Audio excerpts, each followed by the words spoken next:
Hello, everybody, and welcome to Hashtag Truth. Well, it's the 4th of July, and Aaron Vaughn must be out partying somewhere, celebrating with some fireworks.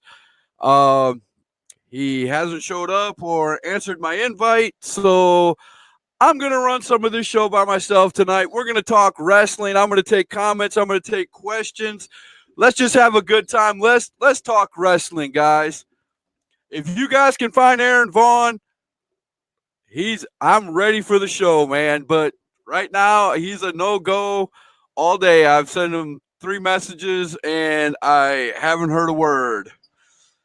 Oh where can he be? That's right, Trayton. That's it. I have no idea where he's at, but the show will go on. I'm going to talk wrestling. I'm going to talk y'all's ear off. Maybe he'll show up, maybe he won't.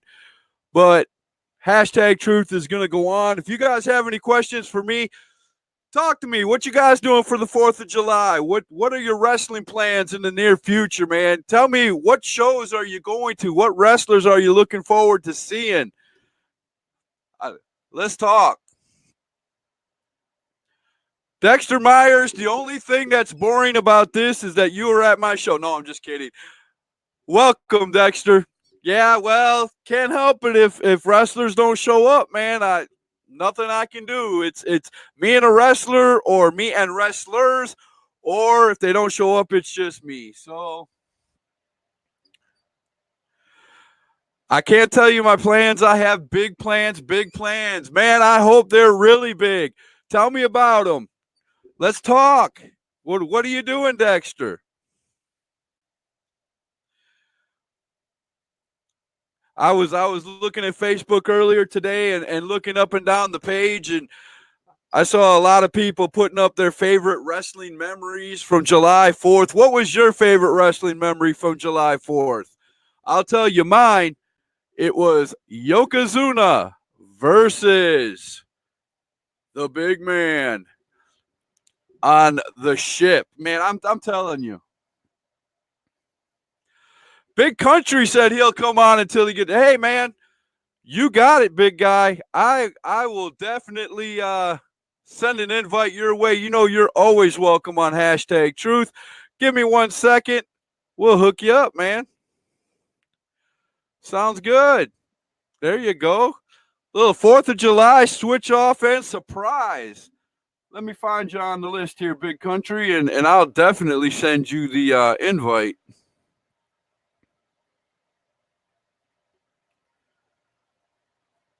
Hope y'all are having a great 4th of July weekend. I know I am. Everything is settled down here at my house.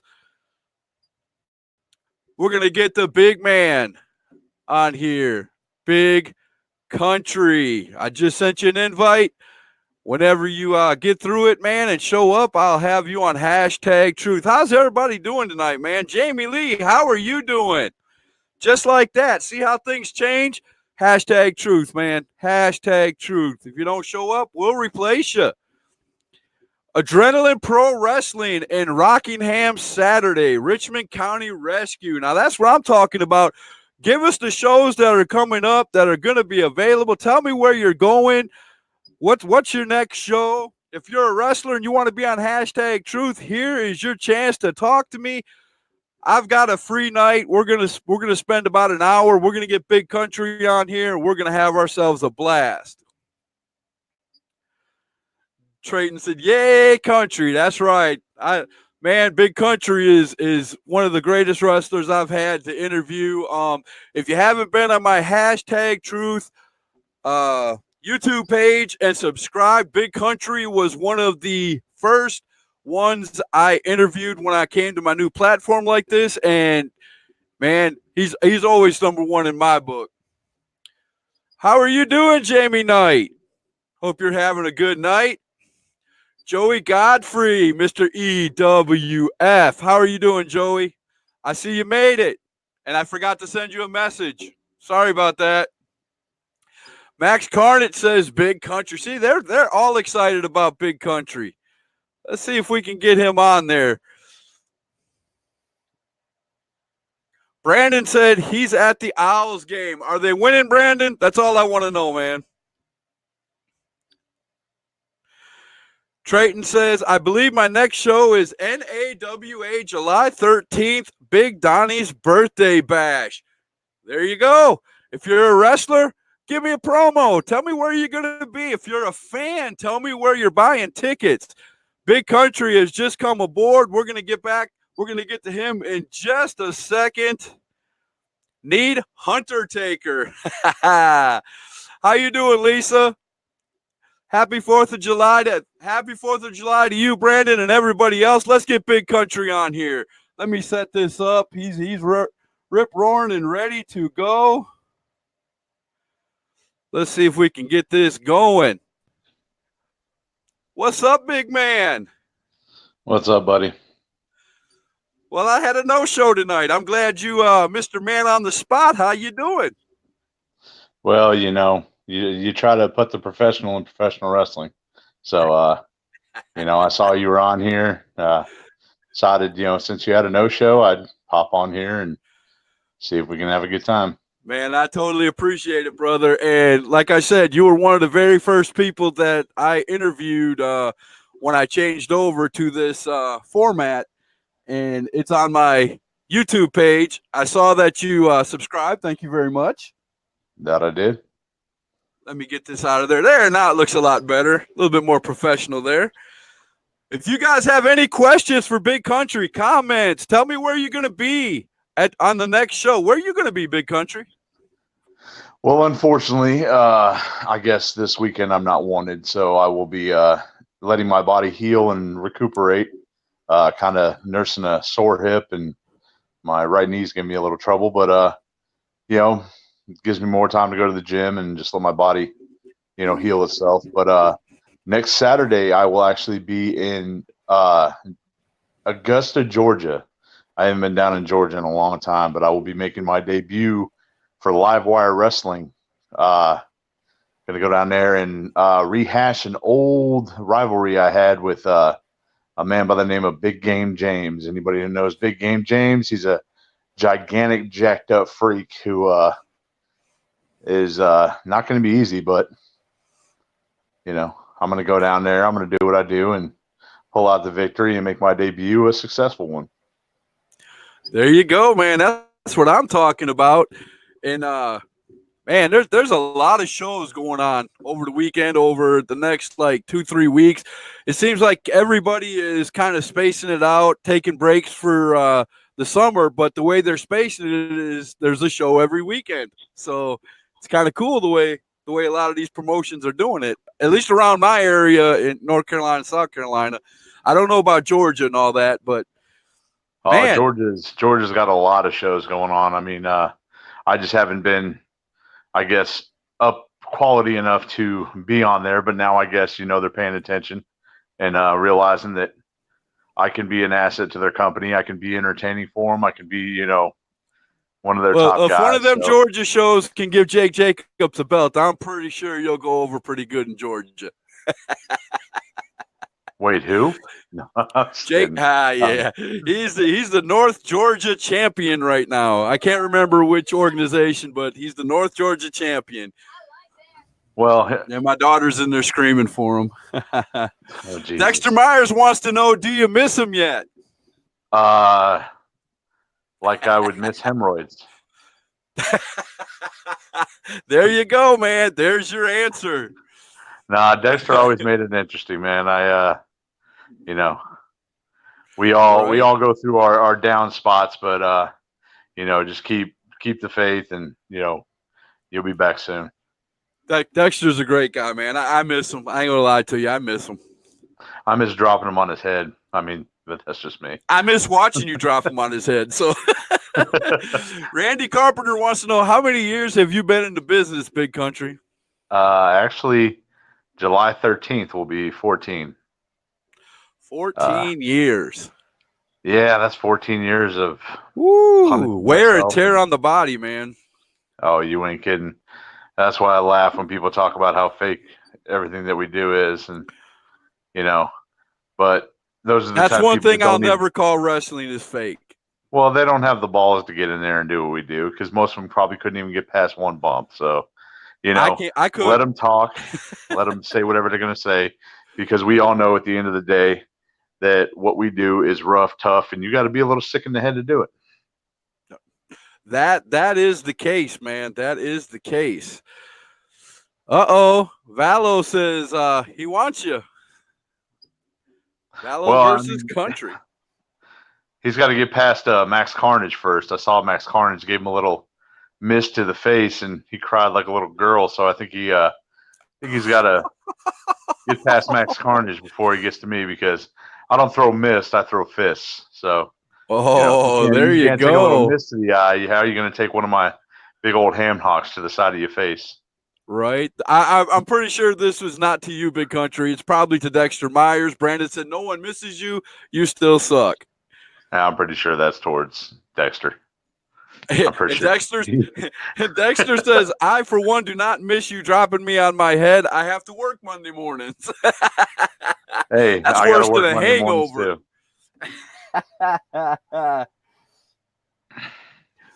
The Young Tiger wants to know, where is Aaron Vaughn? That's a good question. That was as you can see, that's the title of my video. Oh, where is Aaron Vaughn? But we got somebody better. I'm not, in my eyes, because I've never interviewed him. I've never talked to him. We've got Big Country, so I'm not gonna complain at all. Hey, I did not expect this at all. I thought I was gonna come on here, blab for about 15 minutes and turn it off and, do something in the house. But hey, well, Big Country saves the day. I was watching Spider-Man Far From Home on my Fire Stick, and, I decided to look through my phone because, I love Aaron Vaughn. I've known him for a long time, and he's a good kid. He's another big guy who's very athletic and, surprised a lot of people with what he can do. And I wanted to see what he had to say. But since I came on here and, you were talking about, I can't find him, so we'll talk a little bit. I was like, hey, you know what? I have a pause button. I'm not doing nothing. Let's go on and talk to Scott for a little bit, right? Yeah, I mean, I hit the gym this morning, did a few things, but all in all, I'm just relaxing. There you go. Randy wants to know, what is your favorite, I'm pretty sure, wrestling memory? What is your favorite wrestling memory? It's hard to pinpoint just one. I mean, I've had a few of them. Heck, a lot of them. Give us your most recent good memory.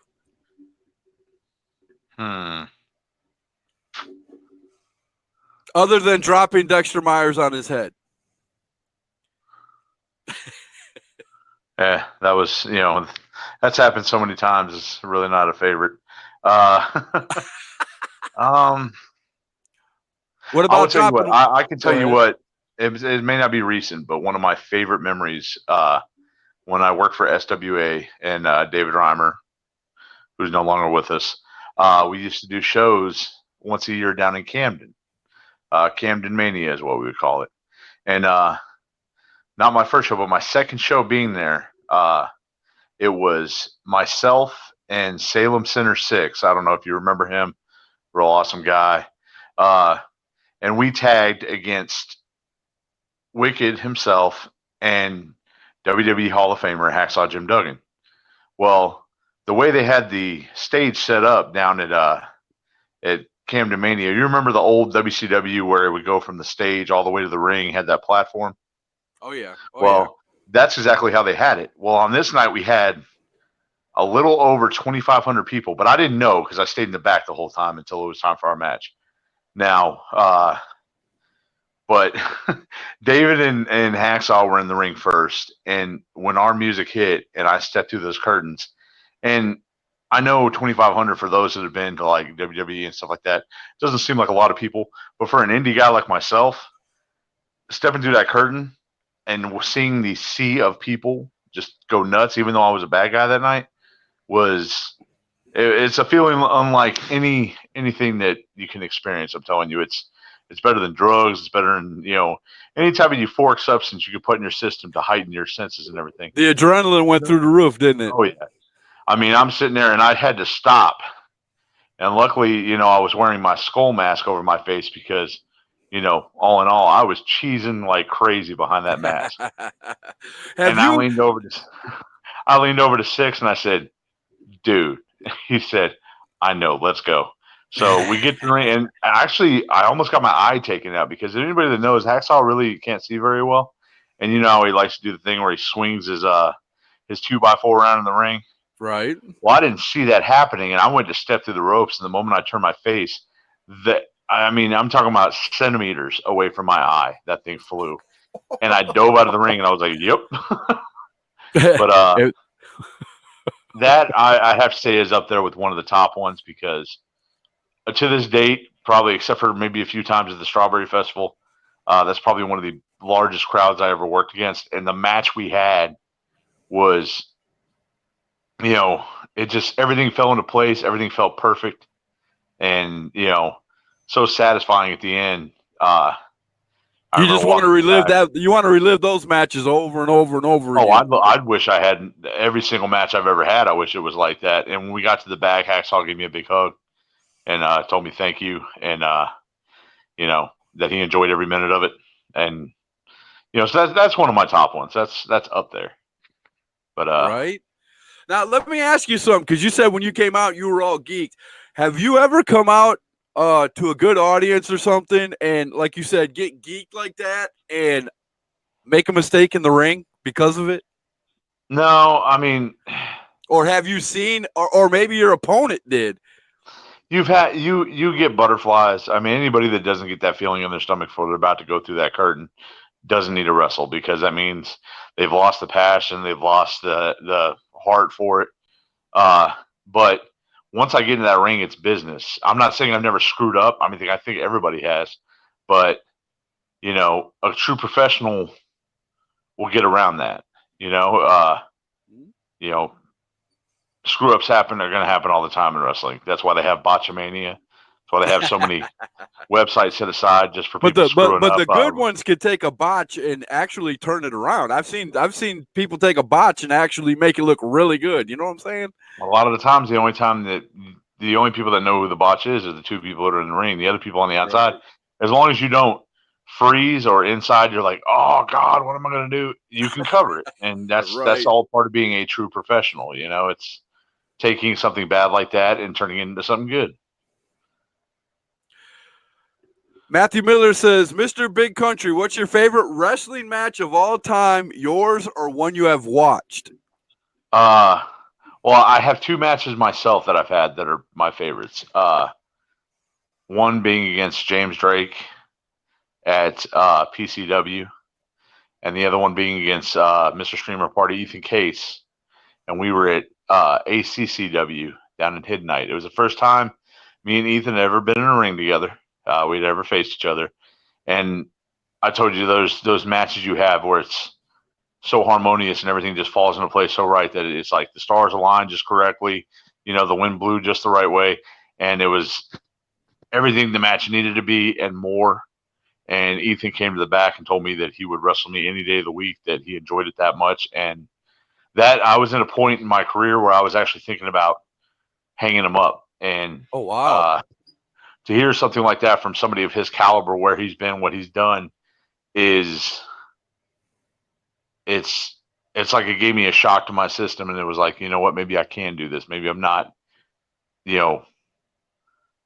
I don't need to leave. And then the same thing with James Drake. We posted our match online, and I had so many people come to me or come online and tell me that how much they enjoyed it, how they loved it and everything. People were coming up to me talking about, it's the best they see me in a long time. So those are my favorite matches that I've actually been in. My favorite match to watch, and I watch it a lot all the time, which everybody knows, WrestleMania 12, the Iron Man match between Bret Hart and Shawn Michaels, is still to this date one of my all-time favorite match that I've ever had. I was a big Shawn Michaels fan growing up. Whether he was throwing Marty Jannetty. I was the big Bret Hart fan. I was so bad that I named my son after him. Well, I love Bret Hart, and the stuff he's done for this business is great. It was almost like if you've seen one Bret Hart match, you've seen them all. It was just, Right. It was almost like carbon copy. Everything he did was just the same succession in each match. But Shawn Michaels, That's though, how he polished it and made it look so good, and that's why he tried to, get over that he was the excellence of execution. Well, it's not hard to be the excellence of execution if you're doing the same moves over and over and over. Well, it's like once he hit one move, you knew exactly what was going to come after that. Right. Right. Right.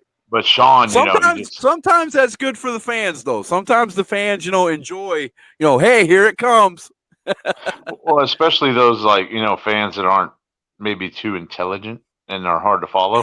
But keep it simple for them. I just got called unintelligent. No, I'm just kidding. No. But like I said, I enjoyed Bret Hart, but Shawn Michaels, the pageantry of what he did, he could, he didn't just leave you physically tired from watching, like nowadays it's almost like watching an action movie. Shawn Michaels made you believe that, when you were done watching his matches, you were emotionally tired because, he was such a good seller. I mean, no matter what he did, he made you believe. I mean, that's why they called him Mr. WrestleMania. At WrestleMania, when the lights were on, that was his stage, man. You can watch any of his WrestleMania matches, and you can't turn away. You can't go to the bathroom because like you said, you never know what's going to happen next. And that's what was so great about him. WrestleMania 12, I remember. It was one of my first pay-per-views I actually got to rent, and I stayed on the edge of my seat the whole time. And when their match came, and at the very end, when it ended in a draw, I was so pissed. I was so pissed. And then I saw Gorilla Monsoon coming down, and I was like, wait. And when he extended it and gave it 5 more minutes, and Shawn hit that first super kick after that, and I was going nuts. I was on my couch. My mom was telling me to get down. I think I might have actually told her to shut up, but yeah, I was jumping up and down, and then he hit that second one, and when he counted 3, I just went nuts. It was the wrestling fan in me. I mean, it was just like everything I had watched, all the stuff he had gone through, all the transformations in his career, all the stuff that all that he'd been through, and he finally got to have that moment. And it was, I mean, just as a fan, that's why I wish people could get into it like that back nowadays, emotionally invested in matches instead of just like they're watching an action movie, but right. Each his own. But yeah, that's my favorite match of all time. I'm gonna put this. I'm gonna get to everybody's comments and questions, but I saw this out of the corner of my eye and I had to smile. So I'm gonna put this one up first. I had the privilege to work with Big Country last weekend, and wow, is he big! The crazy part is I'm not as big as I've been at my biggest. But yeah, I did. Unfortunately, last weekend, one of my friends. I don't have many. I have friends, but Stuart Snodgrass has been, in the short time that I've known him, I've become really good friends with him. He ended up sustaining an injury. He tore his groin muscle during his match. And anybody that's I've never torn. I've severely stressed or pulled, and I know how bad that hurts. But to actually tear your groin muscle, that guy's a trooper. I mean. Oh. And I hated it. God, I hated it because that kid. I love his gimmick, man. I totally love his gimmick. I mean, if you're not a true wrestling fan, if you can't love that gimmick, I mean, and it's just for something like that to happen. I got the glasses here on my desk somewhere. I can't find them. I do have a pair of Stuart Snodgrass's glasses that I bought at the show. He's been on such a rise. I mean, he went, starting in like places like NAWA and stuff like that. But now he's like a stablemate at PWX Pure. He's been on the PWX main roster. I mean, it's like he's just shot up like a rocket. And for something like that to happen and kind of cut short his momentum he had going up, I just really hate that. But yeah, right. But kind of like something bad like that happened, something awesome came out of it. I actually got to work with guys who I have watched for a long time, especially through AML, the Gordy Bulldogs. Okay. I got to team with them against Mason Moore and the Jim Nasty Boys. And I love Timmy. I love White Mike. Those two are the most, as talented as they are a couple of the most humblest guys ever. And that's what I love, is when guys can be that freaking talented and they don't look at you like you're a peon or anything like that. They treat you with respect. They treat you like, you deserve to be treated. And to be able to get in the ring with all other 5 of those men, it was awesome because, they didn't big league us. They didn't, they were like, when they were told that we had to combine the match together, they're like, come on, let's do this. And we did it. We had a good time. The fans had a good time. And, it was an awesome experience. Like I said, I hate that happened to Stewart because he was on such a rocket ship going to the top. Yeah, he's one of them guys that we keep talking about on my show here. We keep talking about, put time into your gimmick, put time into your man. I'm telling you, you know who Stuart Snodgrass is when he steps through the curtain. I mean, oh, definitely.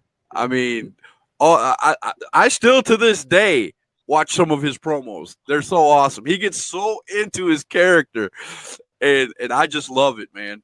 It just blows my mind. He goes to places for the first time, and it's like the energy that he zoomed. What's the word I'm looking for? The energy that flows out of him when he goes through that curtain.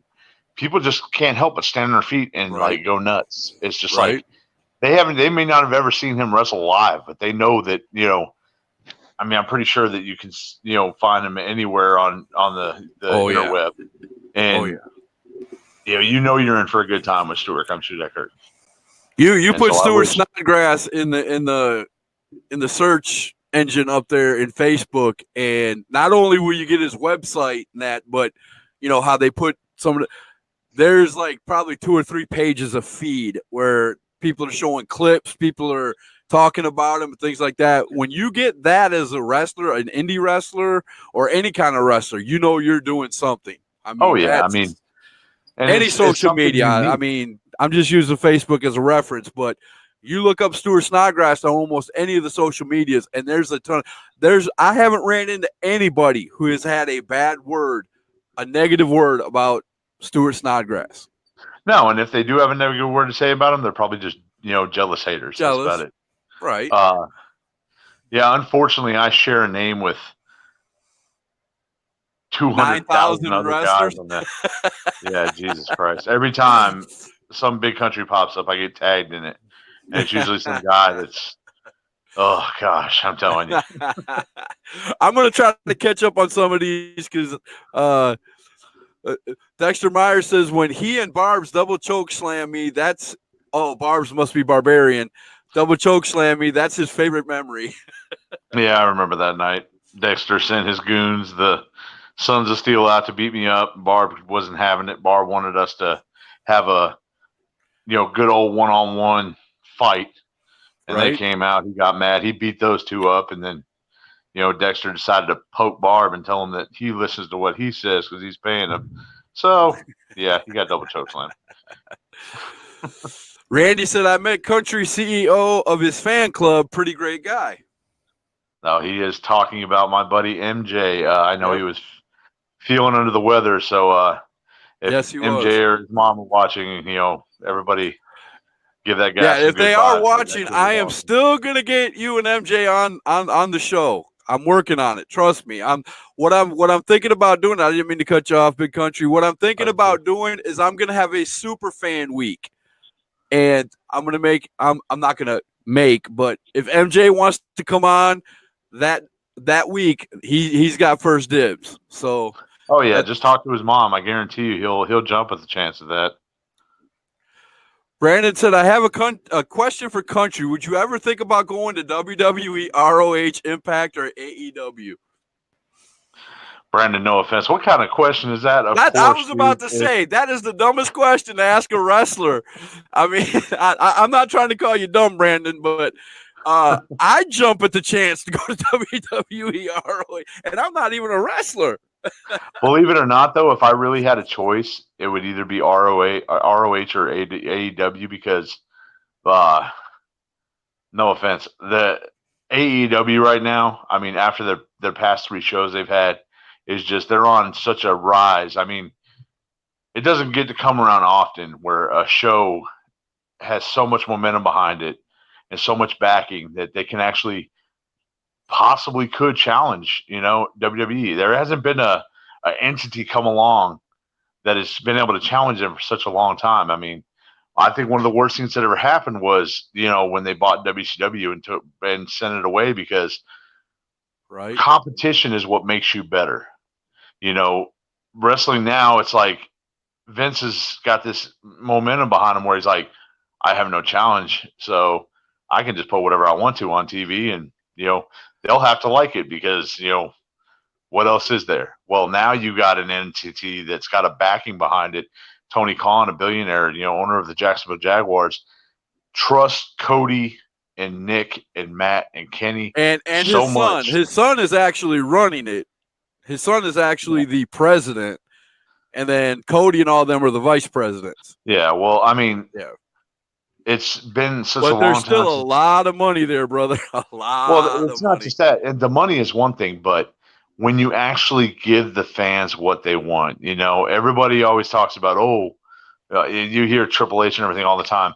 Oh, we give the fans what they want. No, you give the fans what you believe they want. They give them what Vince wants. Yeah, it's like, AEW gives them wrestling. They don't give them the one thing I do like about AEW and that WWE is not doing. WWE, the one thing that, NXT is to me a separate entity. Yeah, it's WWE, but that's where the indies guys go when you want to get into, WWE. That's where you learn WWE's, camera angles and all that. You learn how to be on the main roster.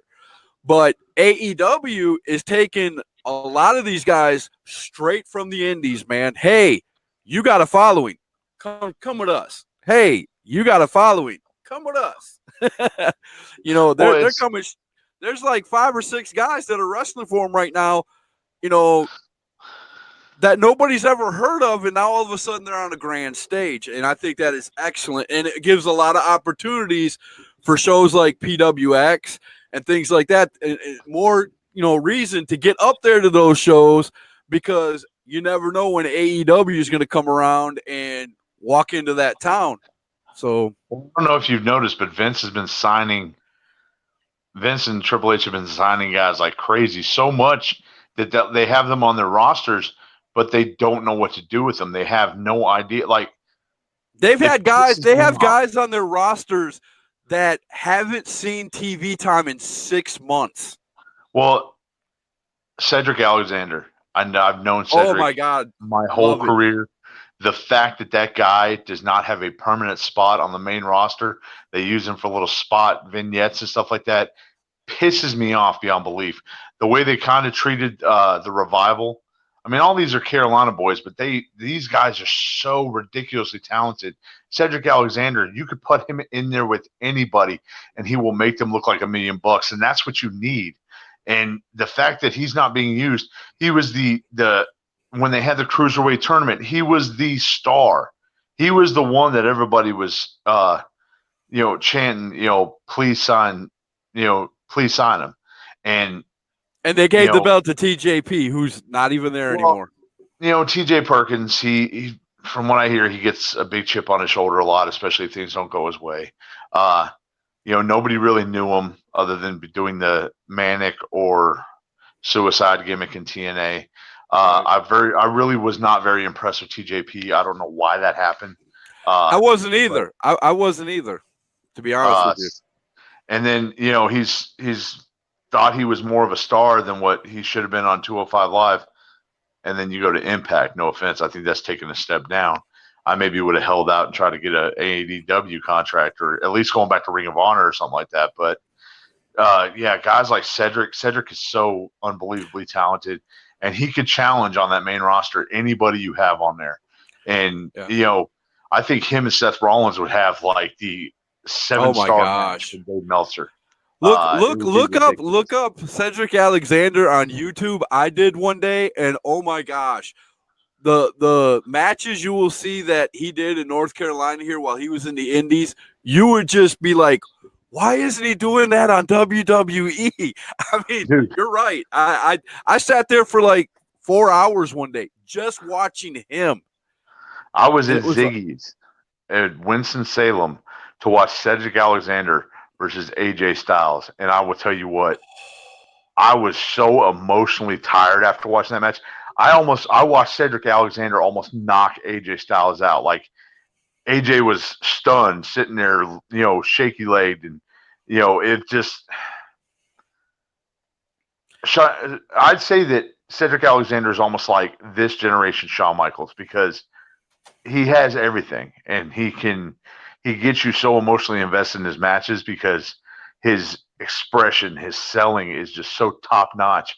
His moves are so crisp, and it's like you can't help but love the guy. I mean, not just the fact that I actually know him on a personal level, but he's just phenomenal. I mean, no offense to AJ Styles, but he's just ridiculously talented. I can't say that enough. I can't put the guy over enough. And he put out earlier this year that this is going to be his final year. You never know. Vince might convince him again to sign again, like he does Vince all the others. Now, but even though they don't want to act like it, they're worried. That's why they're signing a bunch of talent. That's why they have an overabundance of talent that I can't do anything with, because he's worried about all his talent wanting to go to a place where they actually show that they respect their workers still, and they let the workers be themselves. Now, people always talk, I hear always talk about, they get these guys from the indies, they bring them in, and they water them down. I believe that somewhat, but I also believe that your goal when you make it to that level is longevity. The longer you're there, the more money you make, the more you secure a future for yourself. The more power you get, the more independence you get with your character, the more you can write your own stuff. I mean, Hulk Hogan was a perfect example of that. From what I've read and the people I've talked to and the interviews I've seen, the first 10 years that Hulk Hogan was in WWE, he had to do what Vince and them told him to go out and do. But he got to the point where he was so over that he could turn around and look at Vince and go, "You're crazy, old man. I'm not doing that, because my character needs to do this." Hogan was a good wrestler with a phenomenal gimmick. I mean, Hogan could wrestle, but everything about him was his persona, his gimmick. That's what elevated him to the level that he was. But going back to what I was saying, it's not really watering down. It's that you do all that stuff so you get noticed, so they want to bring you to that level. But then you have to try to make that last. You have to stretch your career out as far as you are.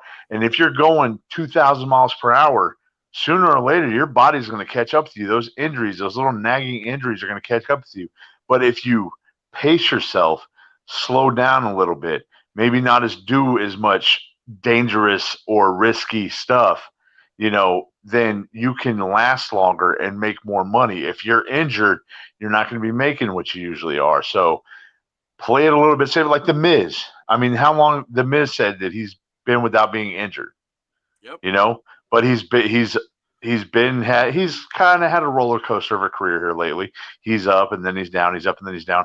But guess what? He's still there. He's still there, right? A lot of these other guys, and that's why I love the fact that other stuff is being, offered to these guys. They don't have to stay. I mean, look at the Young Bucks. The Young Bucks turned down on how many occasions contracts for WWE. Now, I mean, even before AEW, they controlled themselves. They were in charge of their own career. They could say yes to a booking. They could say no to a booking. They didn't feel good enough. They didn't want to wrestle here. Guess what? They didn't have to. Their merchandise was controlled by them. Every aspect of their career was controlled by them, and not a company and not a bunch of writers that 90% of them, probably didn't even like wrestling or had never been in a wrestling ring. They were able to, they knew what the fans wanted, and they gave the fans that. And that's why I love AEW, because that is the basis of the company. The basis of the company is to provide what the fans actually want. They have their fingers on the pulse of the fans, which, is an old saying, but, they know what the fans want, and they're going to give it to them. And that makes them dangerous, because pretty soon when they're running that weekly television show, more people are going to be like, it's not going to be, oh man, did you see the same crap they try to throw down our throats at Monday Night Raw? No, it's going to be, holy crap, did you see what they did on AEW? You know, Right. Right. I mean, the No talent doubt. they've got. And the freedom that they have, and they're listening to the wrestlers too, because there's been changes even between the first and second show and the second and third show already, where the wrestlers have come up. As a matter of fact, they had one wrestler that just said, you know what, I want to do this change. They didn't want to do it. Well, I'll see you later. And he left before the show. He was announced for a show and he just left. You talking about Pac? Yeah, Pac. Well, they claim that it was indifferences, but from what I hear, Pac was being a little difficult with what they wanted him to do, and that's why they went ahead and did that match between him and Hangman at a different company. So so the match still happened.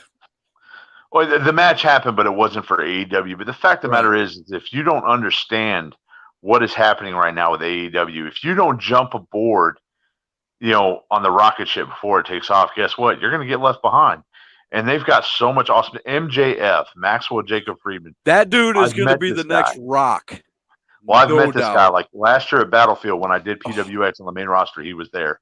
And the kid, I mean, he's got charisma oozing out of every pore in his body. I've been watching interviews that he does. The kid is just, I mean, you hate him. You hate him, but then at the same time, you love him. Yep, because he's so on point. Yes, and it's like everything comes out smooth. Everything comes out. I hate you. You guys suck. He is the quintessential 100% heel. No doubt. His interview he did. Tell he's a butthead in real life. That's how good he is. Well, watch his interview he did after the last Double or Nothing show with the press, and that, oh my God, it was perfect. He was just like, I don't know if you watch it or not on YouTube where they do their Being the Elite. Oh yeah, Did you see the one where they do the mailbag? And he yeah. Oh, that was so great. He goes, well, I guess I have to do this. I'm contracted to. Dude, it was so great. I was just laughing. I almost fell out of my chair. I was laughing. My favorite spots with him is where he's like, Cody will bring him up and introduce him to guys. He's like, oh, hey, yeah, how are you doing? The moment Cody steps away, you guys are freaking idiots. You guys suck. And the spots with him and Brandy. Oh my gosh, classic. The stuff he was saying to Pharaoh the dog, and then Brandy comes in and he's calling her an ugly. He said, I thought gold digging hookers like you were supposed to at least be good looking. Just like, oh my God. Even when he came out at Double or Nothing and he was talking to Bret Hart, my gosh, man, everybody was hanging on his words. It was like, what is he doing? Well, it's because nowadays, man, it's rare to see those guys that take it that level. I mean, and he doesn't mind losing. That's the big thing about it. He doesn't mind losing and getting somebody else over because he knows down the line it's coming. That's because he gets it. The fact of the matter is that there's a saying that we have: you don't have to go over to be over. Your job is to. If you're a good heel, you piss those fans off to where no matter if the babyface is subpar, they're going to love him because you did your job pissing those people off. He gets it. That's the biggest part is a lot of people don't get it. They want to be heel, but they don't want to be so heel where somebody's not going to want to buy their shirt or anything like that or cause riots or make people throw babies. That has happened.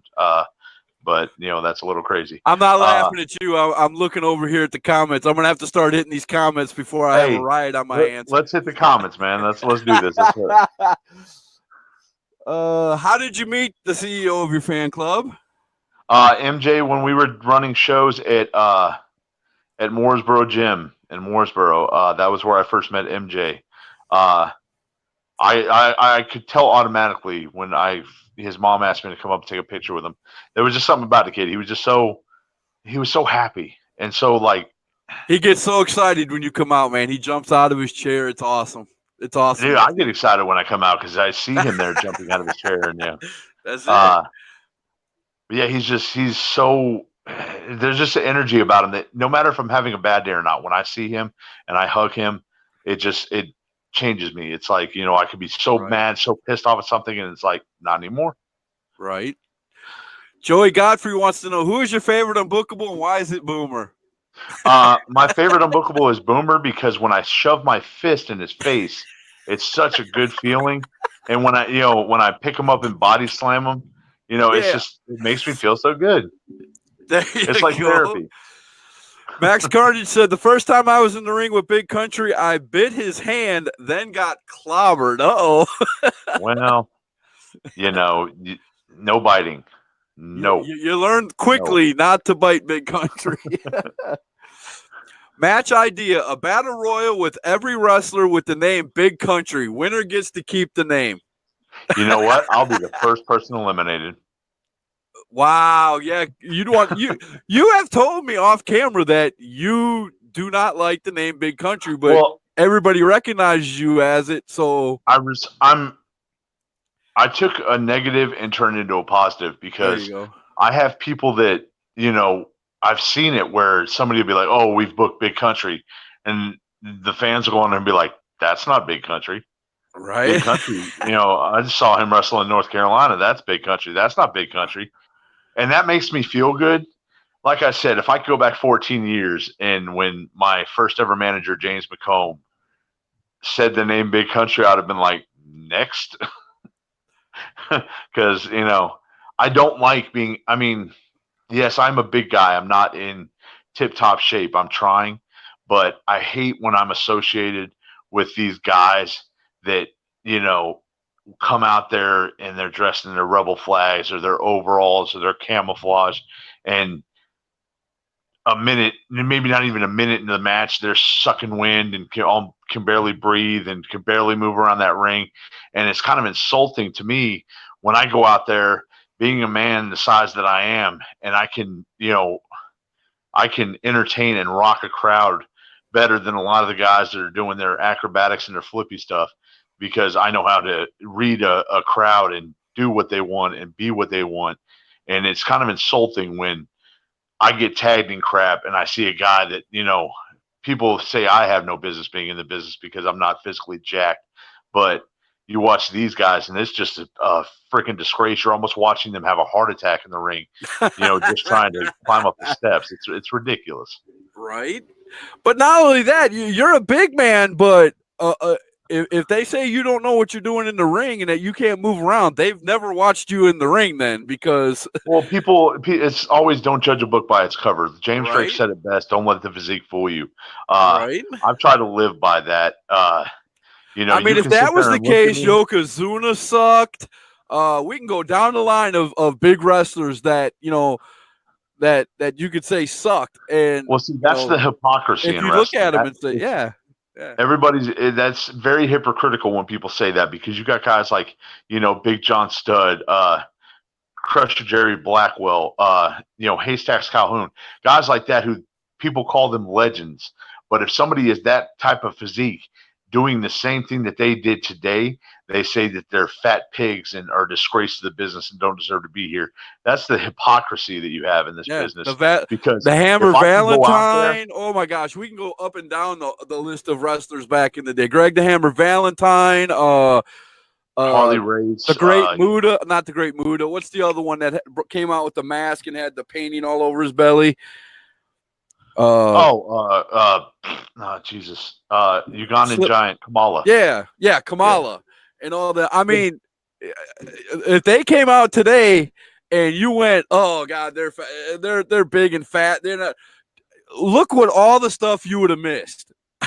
Seriously, that makes no sense. I gotta show these though. Oh, Zach Zulu said, why doesn't this no-show surprise me? Expect a voice clip with an apology and him claiming he won't do it again. Zach, thank you for the information. I love you, man. Book Big Country. He'll promote your show. He'll show up and he'll bust his ass in the ring. Highly recommended. That's why when he said, I'll come on, I had no hesitation, brother. That's exactly why right there. Zach's another one that gets a bad rap, but the guy's, a good guy. I literally did bust my butt for his show. I don't know if people remember, but as flat as that trash can was when I got double choke slammed by Duke the Dumpster Drosy and Blackest Jack, yeah, I killed myself for that show. I can't remember what match he was talking about, but JD says I ref that match. That was the 6-man tag with me and the Gordy Bulldogs versus Mason Moore and Jim Nasty Boys. Zach Zulu said the Hogan era was a different time than now. Now the level of independent creativity of talent is limited. Now, Zach, I hope you're still watching because I don't understand what you mean by the creativity of talent is limited. What he's talking about is nowadays people are judged by the crazy acrobatic maneuvers they can do instead of how well they can entertain a crowd. You could take a wrestler that looks like a Gap model and can do flips and stuff, and he might not be as talented with storytelling and psychology and stuff like that, but you'll sell tickets because he looks phenomenal on a poster. Other than guys who can go out there and work a really sound, but that could be a double-edged sword too, because guys like me, if you look phenomenal on a poster and I show up and you go up there to do a promo and you're like, I'm not going to invest in you. That's where the power of a good manager has been lost. I mean, people don't respect the what a manager was meant for. A lot of times, manager was a heater that they put with guys that weren't good on the stick, that didn't know how to cut a good promo, so they didn't have to. They just stand there and look menacing. And some of the greats back in the day, like the Grand Wizard and Classy Freddie Blassie, Paul Ellering, guys like that, Slick, they put them with guys that maybe couldn't cut a decent promo, but guess what? They knew what they were doing. They knew how to get their guy good heat, and they knew how to get the point across. They didn't make the show all about them. They were just the mouthpiece for the guy. Right. Yeah, that's exactly what Zach is talking about, though. Back in the day, it was more about presence. It was more about, your character and how people reacted to that. Nowadays, it's more about, how hard you can nail somebody. But see, doesn't that make a failing in again, I'm not an owner, I'm not a booker, not a promoter, I'm a fan. But doesn't that make a company like fold quicker than anything? If you have a bunch of I'll give you a Cornette saying, you can train a monkey to do anything. But if you can't get that monkey over because he can't talk, he can't, make somebody invested in him. I mean, what do you really have? We can go to the circus and see the flips. Well, actually, guess what? See, that's where wrestling started at, was in the carnival. That's why a lot of the old wrestlers you refer to as carnies, because that was what it was. And you had different styles. That's why I love shows that have a variety, give you a variety of type of wrestling. You have your technical wrestling. You have your, just straight up shooters and fighters. You have your, high risk guys. But it's not like, eating the same flavor of ice cream every time. It's like every single match is flips and blah, blah, blah. You have this match has got a real good, solid story behind it. This match is just high paced and high flying. This match is just guys beating the piss out of each other. You give a crowd. Now, you might have a big drawing of crowds that just like the high flying and the hard hitting. And if that's the crowd that you can draw 600 people doing that. Well, guess what? Then I guess you're doing something right. Keep on doing it. But a lot of times here in the South and everything, you have those fans that want that old school mentality with storytelling and psychology. Because they grew up with it and they pass it down, to their kids too. I mean, my daughter's. I love a good action movie. If a movie has good action scenes, you'll have my attention in it. But I also like those psychological thrillers that make you think. And at the end, when they do that big twist on you, you're like, oh my God, I never saw that coming. This is so crazy. But there's some people that don't mind eating the same type of ice cream every night or every week. And, that to each their own. I'm not saying anybody's taste in wrestling is wrong, because it is your taste for a reason. I'm just saying how I feel. And if you put me in front of a crowd, I may not be able to do the crazy stuff that other people can do. But guess what? I will get people emotionally invested in my match. But you could tell a story in the ring, and that's just as important. Well, sometimes it is, and sometimes it isn't. Because, like I said, sometimes you got those people they don't want a story. WWE right now has a 3-hour wrestling show, and about 2.5 hours of that is nothing but soap opera. And that's the reason why that's the reason why nobody is getting invested. There's two reasons actually, and this is my opinion, and people can crap all over it. I don't care. You have Hollywood writers writing a wrestling show who know nothing about wrestling, so of course it's not going to make sense. And number two, you have so many pay-per-views nowadays. There's a pay-per-view every 2 weeks. How can you make somebody get invested in a story? You got to go through 3 pay-per-views just to tell a story. You know what I'm saying? It's because WWE has gotten so comfortable with not having any type of competition where they did not have to worry about, what they put out there. They would just throw it out there, sink or swim. If it was good, cool. If it wasn't, oh well. Who's going to challenge them to it? The last pay-per-view, I forget what it was called, but I heard that they only drew like 6,500 people or something to it. Mm-hmm. And they had to black off a lot of the parts of curtains. That's because they're finally having something else. I mean, I love Ring of Honor. Impact has some awesome guys, especially like Sami Callihan. Yeah, well, they're not selling. They're only selling 6,500 seats, and then they're turning around seeing the new competition sell 15, 20, 30,000 in 5 minutes. Well, I was told they even were trying to give away tickets. That was a bad part. But yeah, then you got a brand new wrestling company, but people know that when they go to AEW, they're going to get what they want. They got crazy guys, Luchasaurus, all kinds of, they got everything, a little bit of everything. And they have the guys that they know, like that from New Japan. When they signed Kenny Omega, huge deal. Chris Jericho has spanned the test of time. That guy. And he changes his gimmick every 2 years, makes something new. I mean, we talked about this on my show all the time. When you can put a clipboard over, you got it made. Dude, that's what I loved about like Dusty back in the day, because Vince tried to humiliate him and give him crap. And, Dusty turned it into gold. He said, here, put on this polka dotted singlet and come out to this song. And guess what? He got it over, Dustin with the Goldust gimmick. It was almost like Vince would try to punish the Rhodes. Oh my God! Did he ever turn that 180 on him? Didn't he? Because he really got it. The first time, and I think I watched the actual pay-per-view where he came out for the first time. I think I watched it the other day, if I remember right. And my gosh, man, he was full blown.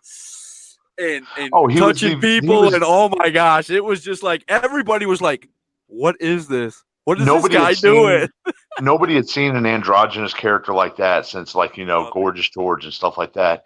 And it was cool because back in the day, they used to tease it. The vignettes they would do, the little snippets of stuff where the guys would cut promos and everything. And it made you like, oh my God, I can't wait to see who this guy is.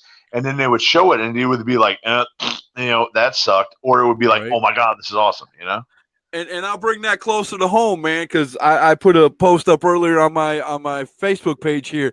Brian Beers, who does BB Naturally, same thing, man. Some people just love the gimmick. Some people just totally was like, oh my God, no. I even heard that they refused to let him come into some high school gyms because he played a girl. And I thought, that's crazy. It's a character, I can understand that. Because back in the day when I would listen to the wrong people, a lot of my gear that I would wear would have rebel flags on it. And we were booked at a show in some high school in North Carolina. And what we didn't know is I was the heavyweight champion of the company at the time. And so I'm front and center. I used to wear the mask that the motorcycle guys wear. It was just a big rebel flag. I had a kendo stick with rebel flag attached to it. My shorts had rebel flags on the side. Because I would listen to the wrong people and like, oh, this will get over, wear it. And the principal of the school was tearing down the flyers. And 2 days before the show, he actually called the guy and said, you had to look at that name twice, didn't you? Well, I was like, yeah, Brian Canabruski gave me the thumbs up. That's a big rub. Thank you, sir. He watches a lot of my shows, and it's awesome. He gives a lot of good advice to these young wrestlers, and I love listening to him. I love Brian because he's a straight shooter. He doesn't water down stuff. He'll tell you exactly how it is, and that's what's missing in a lot of days.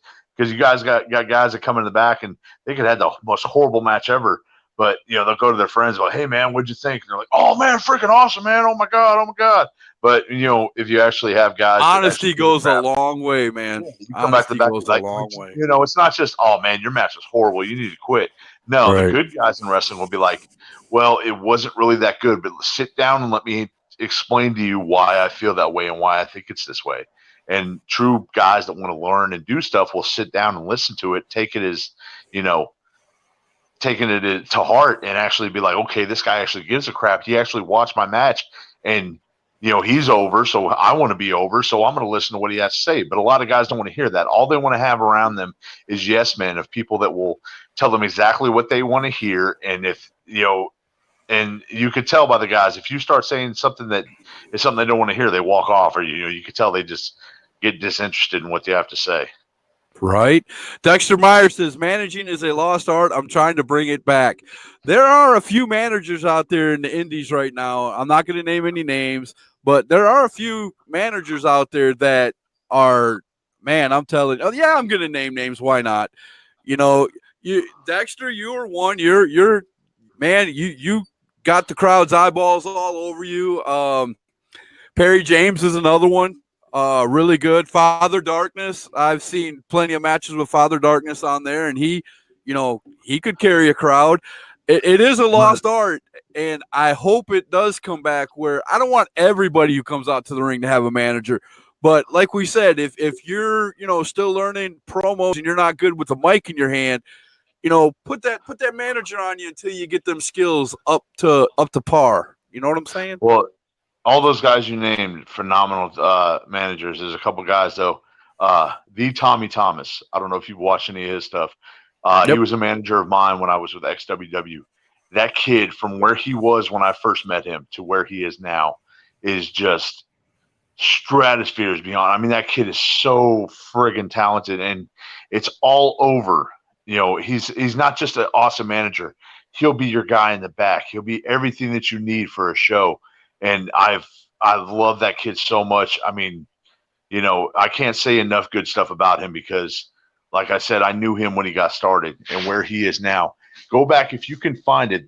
My crowning moment where I popped so hard for that kid, it was I don't know if you remember, Ethan Case and Elijah Evans used to be a tag team called Worst Case Scenario. Yes. When they were in PWX at Tremont Music Hall, Steve Carino was a good part of PWX at that time. And he was a color commentator, but he came and he was doing an interview. And he was interviewing Elijah Evans and Ethan Case. And from the back, here comes Tommy Thomas. And Tommy grabs the microphone, looks at Steve Carino, who everybody knows, the king of old school, Steve Carino. I mean, a legend. Tommy looks at him and goes, "Steve, make yourself relevant for the first time in 15 years and hold my water." I popped so freaking hard for that. Oh, wow. He didn't just cross the line. He ran across it, came back, lit the line on fire, and then pissed on it. And that's what I loved about the kid, because he was not afraid to push that envelope. And he was just so good. Tommy Thomas took some of the worst butt whoopings I ever seen from me also, but he was never afraid to do what was needed to put his people over. And that is the quintessential part of being a great manager, is knowing your job, knowing when to be a prop, to get heat for people, to be a distraction, to be a punching bag if need be for your client. And that is a lost art. A lot of these managers that come in, especially guys like, "Hey, I got my girlfriend. You think she could walk out to the ring with me? She'll wear these short shorts and crap like that." I hate that crap. Okay, people might want to see eye candy and crap like that, but I want a person that I can actually rely on, not just to distract the crowd because, their butt's hanging out of the bottom of their shorts, but somebody that knows exactly what they're supposed to do, and somebody that does their job, Right. You want somebody who you want a worker out there. Zach Zulu said, variety is always better than the same old stuff. That's why some promotions have the same low draws every show. Change it up. Well, you got to have a variety, because not everybody in your crowd is going to like the same exact thing as the other one. Right. Brian says he's out on the pavement doing a promo, got the earbuds in. Thanks a lot for showing up, Brian. I appreciate it every time. Man, we're sitting here having a great conversation with Big Country. Go ahead. I know. I don't have a show this weekend, but Sunday at the Grady Cole Center, Everybody needs to get their butts down there and check out PWX Presents Legends. One of the last time you're going to see Jushin Thunder Liger in the States. Jushin Thunder Liger. If you don't know who Jushin Thunder Liger is, go to the other end of your house where you have a long hallway. Run as fast as you can with your head down and smack into the wall because you're an idiot. Right? Jushin Thunder Liger is I mean, if you know New Japan Wrestling, he was in WCW. You know, I mean, he's a legend. That's why the show is called Legends. You've got Roppongi 3K, I think it's the New Japan light heavyweight tag team champions, and then Rocky Romero. Anybody who doesn't remember Rocky Romero is phenomenal. And not just that, but the whole, I mean, I'm not, fluffing because it's Brian and PWX, but that card they have on that night is so stacked, not just with Jushin, not just with Roppongi 3K and Rocky Romero, but Slim J, Saeed, they're the ITV champion. I mean, just everybody. This is John Skyler and Ethan Case, two of the most phenomenal talents on the Indies right now, are teaming up with Jushin Thunder Liger, which is like, I mean, wow. I know I would just be like, all right, I can quit now. I'm tagging with the legend known as Jushin Thunder Liger. I'm just going to sit in the back and watch. I don't even have to come out and wrestle. I'm just going to sit back here and watch because dude, I would want to be watching. Even if I was wrestling on the show, I would still buy a ticket and sit front row it's ridiculous the amount of talent those guys have on that roster. Oh, here we go. I'm going to have to throw this up there. Promo code tonight, .USA. See? Promo code tonight. PWXPro.com. He's putting it right out there. There you go. Go to PWXPro.com, order your tickets, you promo code USA. And I'm telling you, there isn't going to be a show like this around for a long time. That it's just, it's unbelievable how the talent that's on the show. I mean, I finally got to experience Slim J last year. If you don't know who Slim J has been around for the longest time, but it's just now it's like he's breaking away. And like, I remember standing there, he was wrestling Darius Lockhart at PWX Pure, and every single wrestler was on the other side of the curtain. I'm talking about sitting behind the crowd, watching with our jaws permanently unhinged because it was just. That's when you know you're doing something different and special. When you have the locker room trying to find holes where they can't be seen to watch you wrestle, you know you're doing something right. No, we're not when talking you about have the locker room, guys. We're when you have the locker room, whole back.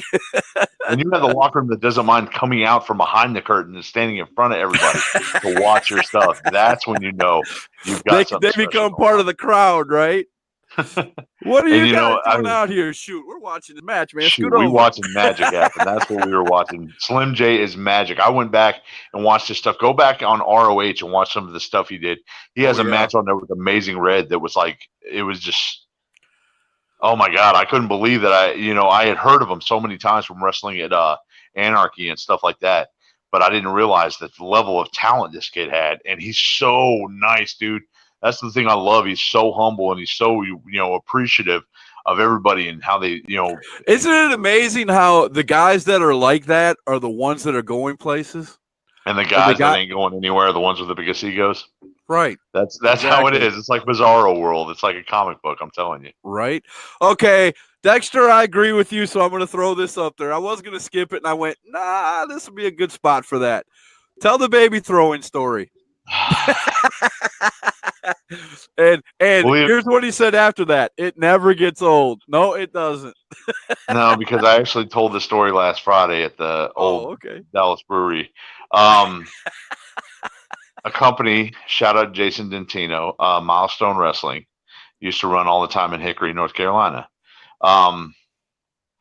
This is where I was having a really good run as being a good bad guy for places. And it was one night. Well, one night, this woman was there with her friend, and we were going back and forth, and we were saying some pretty heated stuff. And then so the next show, I come out there to manage a couple guys. I'm just on the outside. I'm actually wrestling that night, but I was just coming out to be at ringside. And I was not having a really good night, so I could hear her in the crowd screaming at me, trying to get my attention to, pay attention to her. But I figured the way to piss her off even more is just to ignore her because, some people, they hate that.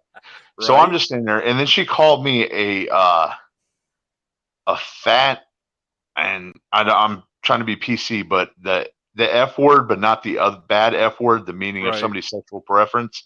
Right. So I turned around and I'm not going to lie. I said some not so nice stuff, but the last thing I said to her is, why are you not on your street corner having sex for meth?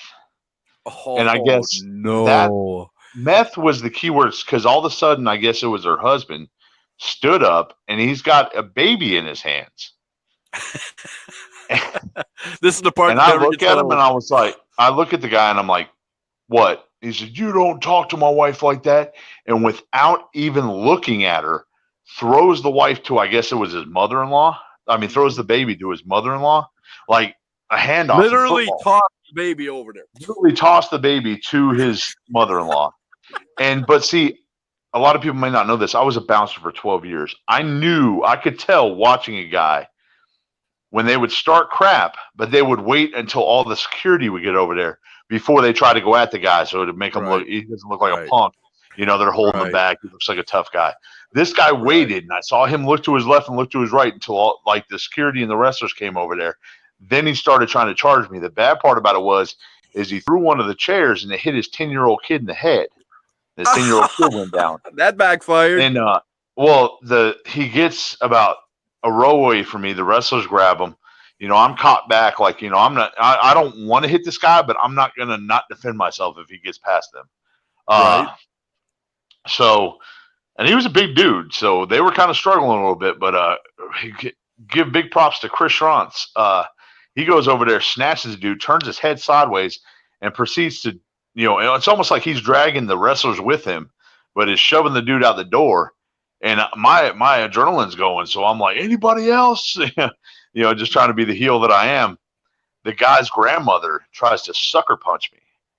And the girl that was taking pictures actually snatched her, and I told her to, I'm not proud of this, but I told her to act her age and die. Snap. So they actually took her out, and and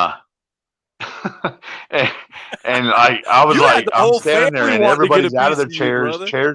Chairs are like everywhere, and I'm just like, what did I do?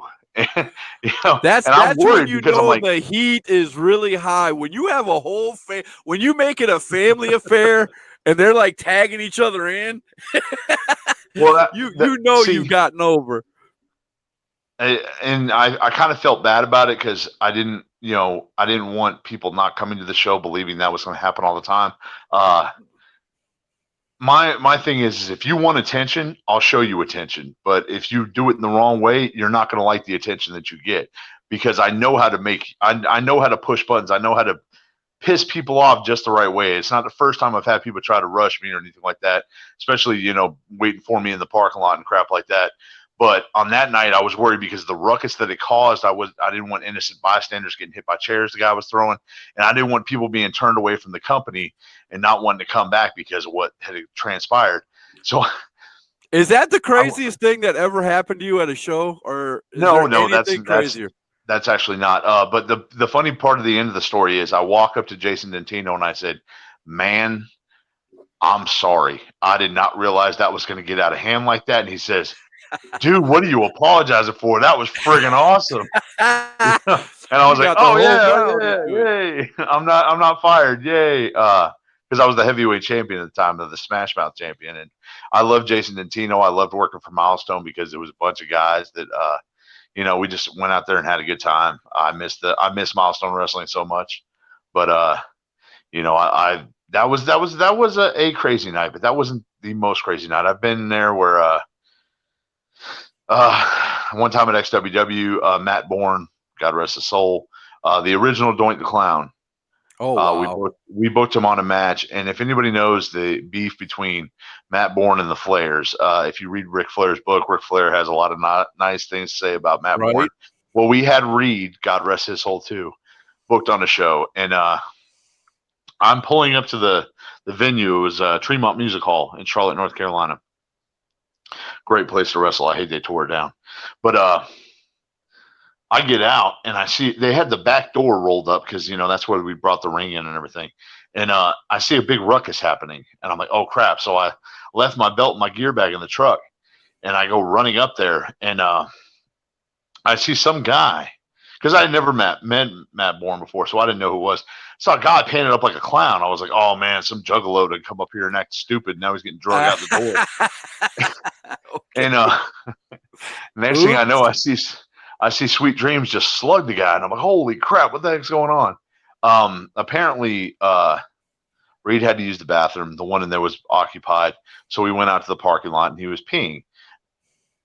Just so happened, coincidentally, he was peeing right next to Matt Bourne's car, where his girlfriend was asleep in the car. Well, she came inside and told Matt that Reed pissed all over the car. Reed had no idea it was his car. So, it's like Reed's innocent. He's the son. He wasn't Ric Flair. He didn't say anything bad about the guy.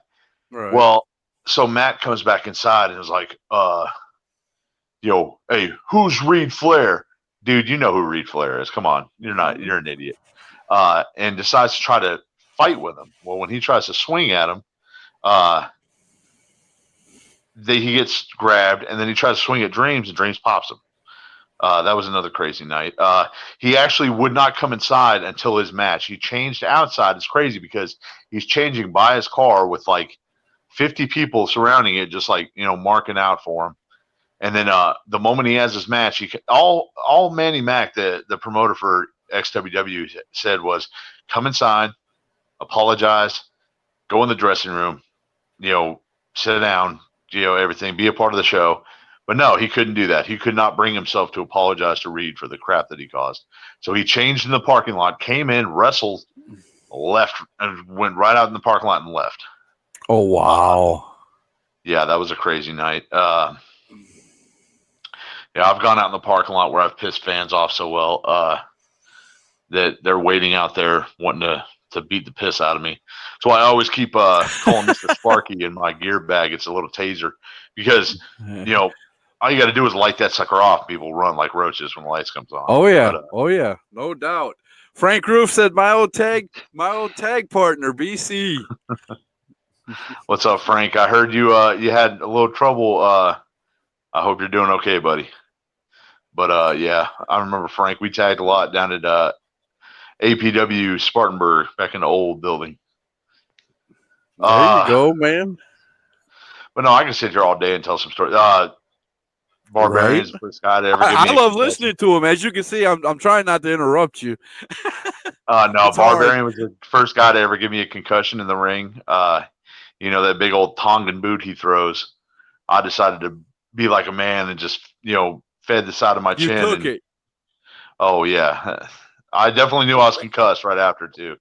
The bad part about it is the end of the match, I accidentally... What gave it away? The little Tweety birds around your head? No, it was when I couldn't move, and I had to lean over and tell Sweet Dreams to break up the pin because I couldn't move. Because I didn't know where I was, really. I knew it was Dreams beside me, but... yeah, I actually ended up tagging Barb in the head with the championship belt. And by the time we got back to the curtain, Barb had a goose egg on his head. And I don't think I've ever stopped apologizing, but I love Barb to death. If anybody's ever met the Barbarian, one of the most awesome guys, I'm telling you. Oh, yeah, he is. He was at a show recently at EWF, and I got to talk to him for a few minutes, and it was amazing. I loved every minute of it. Love that guy. So where are you going to be in the near future, Big Country? Tell everybody where you're going to be, man. Well, like I said, no shows this weekend, but next Friday I will be July 13th, or next Saturday, I'm sorry. I'll be July 13th. I'll be in Augusta, Georgia at Livewire Wrestling. Go on my Facebook. I'm always promoting where I'm going to be at. Let's see. I don't think I have any. Oh, that's the crazy part. I don't have any shows on the 20th either. But July 27th, we will be at EWF. It's a special show. You're going to have to start paying that manager some more so they can get you out there and get you some bookings, man.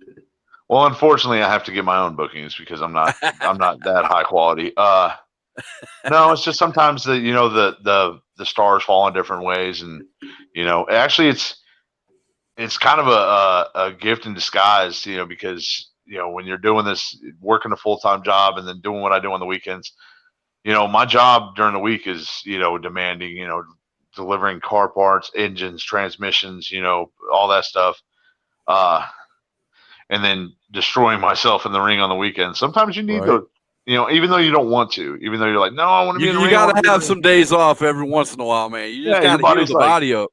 Your body's like, whoa, hey, calm down, All right, but no body slams tonight. We got to stay home and rest. July 27th, I will be at EWF. That is actually the benefit show we were doing for the, I believe, for the Girl Scouts. Sydney Ashley. Yes. Go for the gold. Yep. Yeah, that's going to be great.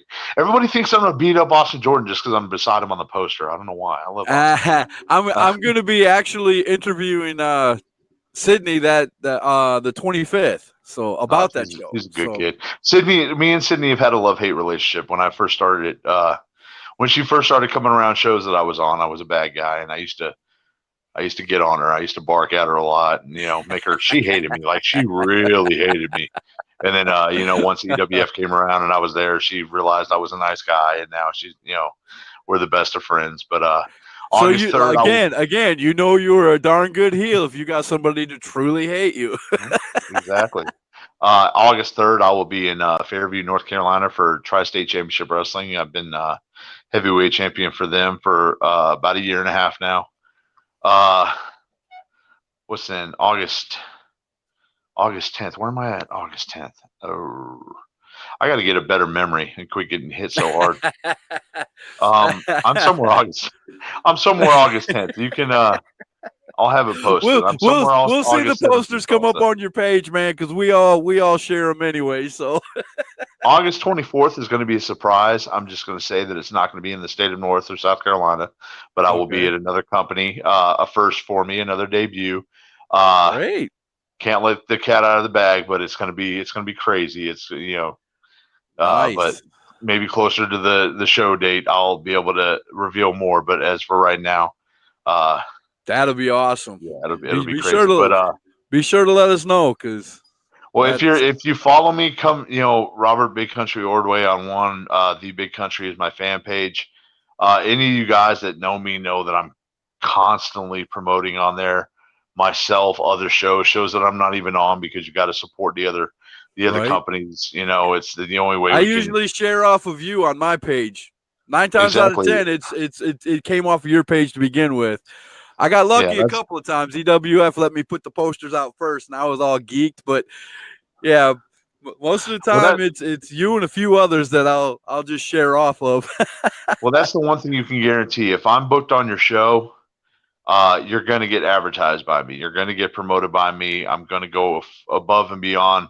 I'll cut a promo for you. I mean, I make sure that everybody knows. Let me ask you this. You said you've been in the business for 14 years. Before I let you go, you said you were in the business for 14 years. What do you think of these young wrestlers who are coming into the business now and saying, why should I promote on Facebook or go around hanging up posters when they're paying a guy to promote? I'm going to say it like this. If you were trained correctly by the right people, you're not going to be like that. Those guys are ones that go to somebody that may know a little bit. They get trained, and then they go to these places where they need bodies. They don't need workers. They need bodies. They need just people to fill slots so they can actually have a full show. They aren't taught the respect of the business. They're not talked about, paying dues and anything like that. And that's what I can't stand, because you get into a locker room with these kids and they're acting like they're superstars already. Like they already know what they need to know. They don't need to learn anymore. They don't need to get better. And then you go out there and you have one of the worst matches of your career with them, because the kid really, when they get out there and something happens, they freeze like a deer in the headlights. If you get trained, like I was trained by Sweet Dreams, Mark Howard. I don't know if you ever met him before. I haven't met him, but I know who you're talking about. Well, him and Dion Johnson have been very, Dion's been very influential in my career and everything. But I owe everything to. If you don't know who Dion Johnson is, do the same thing. Go run down through your trailer or house or whatever. Hammer, apply to forehead. That's about it. Yeah, exactly. Yeah, I owe everything I am. Black Cat. I am now. Yeah, but Sweet Dreams, or he's going to kill me for this. Used to be known as Sweet Brown Sugar. Sweet Brown Sugar. Uh-oh. not only was I trained to be a wrestler, but I was trained to, on all aspects of the wrestling business, respect for the business, respect for a locker room. When you come in the building, you don't go back to your bag and start doing anything until you shook everybody's hands. I'm not just talking about workers. I'm talking about ring announcer, the color commentators, anybody in the canteen that's helping sell food, the ring people, everybody gets a handshake, because without all them, there's more people to a show than just wrestlers. Right. There's a lot of people that are involved. I'm learning that too, man. I just do a little podcast like this, and I do some reviews for EWF, and I try to do the same thing. When I walk in, I try to hit up you see that. I come up and say hi to you every time there's a show. What? Every person, man. I want to say hi to everyone. I want them to know I'm there. Hey, you'll notice the guys that weren't. I'm over here. You'll notice the guys that weren't trained correctly. They'll come in. The people that they know, they'll shake their hand, and they'll go either in the locker room and sit down. They go set up their gimmick table. But those that were trained correctly, you can tell. You can tell by their attitude. You can tell by the way they approach the business, the way they approach people. You can tell. And they wonder why the other guys are getting, the belts all the time, the big matches, their pictures on the posters and things like that. And well, a lot of that is also skill and ability, but I believe a complete worker is somebody that has respect not only from the people in the crowd, but people in the locker room, the people promoting the show, the owners and everything. I've spent 14 years, hopefully, building up a good reputation as somebody that, people can rely on and people have a lot of respect for. And that's why, when things happen, and I have so much passion and emotion for this business, when something happens that's I don't believe is right, or something goes the wrong way, I get really pissed off about it. What's your advice for someone who shows respect to the locker room, the wrestling business, etc., and gets lied about and slandered in return? Asking for a friend. My friend's name is Dexter. Everybody's going to have. You're not going to be a fan of everybody. Right.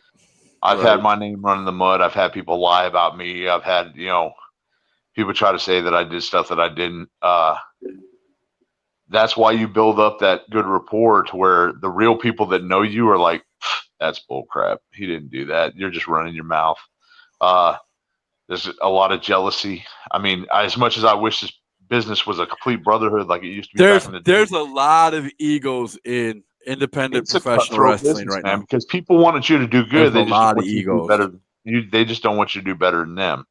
And there's some guys that it's like being a snake. You think a snake is a good pet. It's never going to do anything to you. Next thing you know, you turn around and he's done bit you.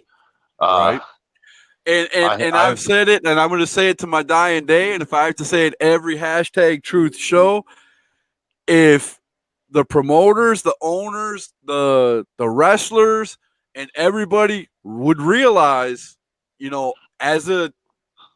would come together and realize that if they work together, they could print their own money. It's unfortunately they could print their own money.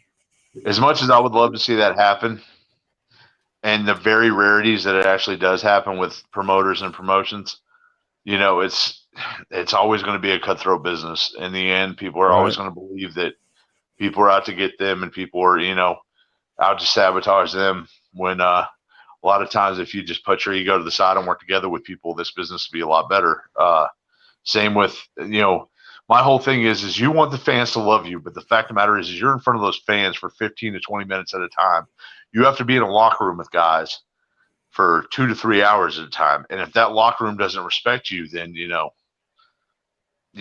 to take a look on the inside and see what you have done. Now, there's not a lot of times, there might be sometimes the locker room doesn't like you because, like I said, people have that misconception of if you're not a certain type of person or look a certain type of way, then you shouldn't be in the business. You shouldn't have anything to do with the business. But, you just keep – and 14 years is a lot of times where I thought that I didn't deserve it, that maybe they were right, maybe I should hang it up. And then you get into locker rooms with your guys like your Ethan Cases, your James Drakes, your Rob Killjoys and stuff like that. Right. People that believe in you and tell you not what you need to hear, but not what you want to hear, but how it actually is. And it's just like, man, that makes sense. Maybe I do have a little bit left. That's why I named my show #Truth. And a lot of people, I get asked all the time, Scott, you do a wrestling show. Why is it called #Truth? Why isn't it some fancy, rip off of a wrestling name or something? Because I want the truth about wrestling. And, that's the truth. A lot of wrestlers, it'll go in one ear, right out the other, or they just don't want to hear it.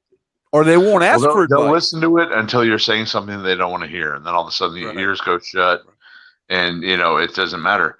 A lot of stuff in this business, you really can't take it personally. You have to have what I like to say, thick skin. Thick skin, right. Because you're going to hear things you don't want to hear. It's just like wrestlers getting pissed. Like I don't know if you heard about the situation that happened where in Ring of Honor, Bubba Ray Dudley is, I think, married to was it Velvet Sky or is it the other one?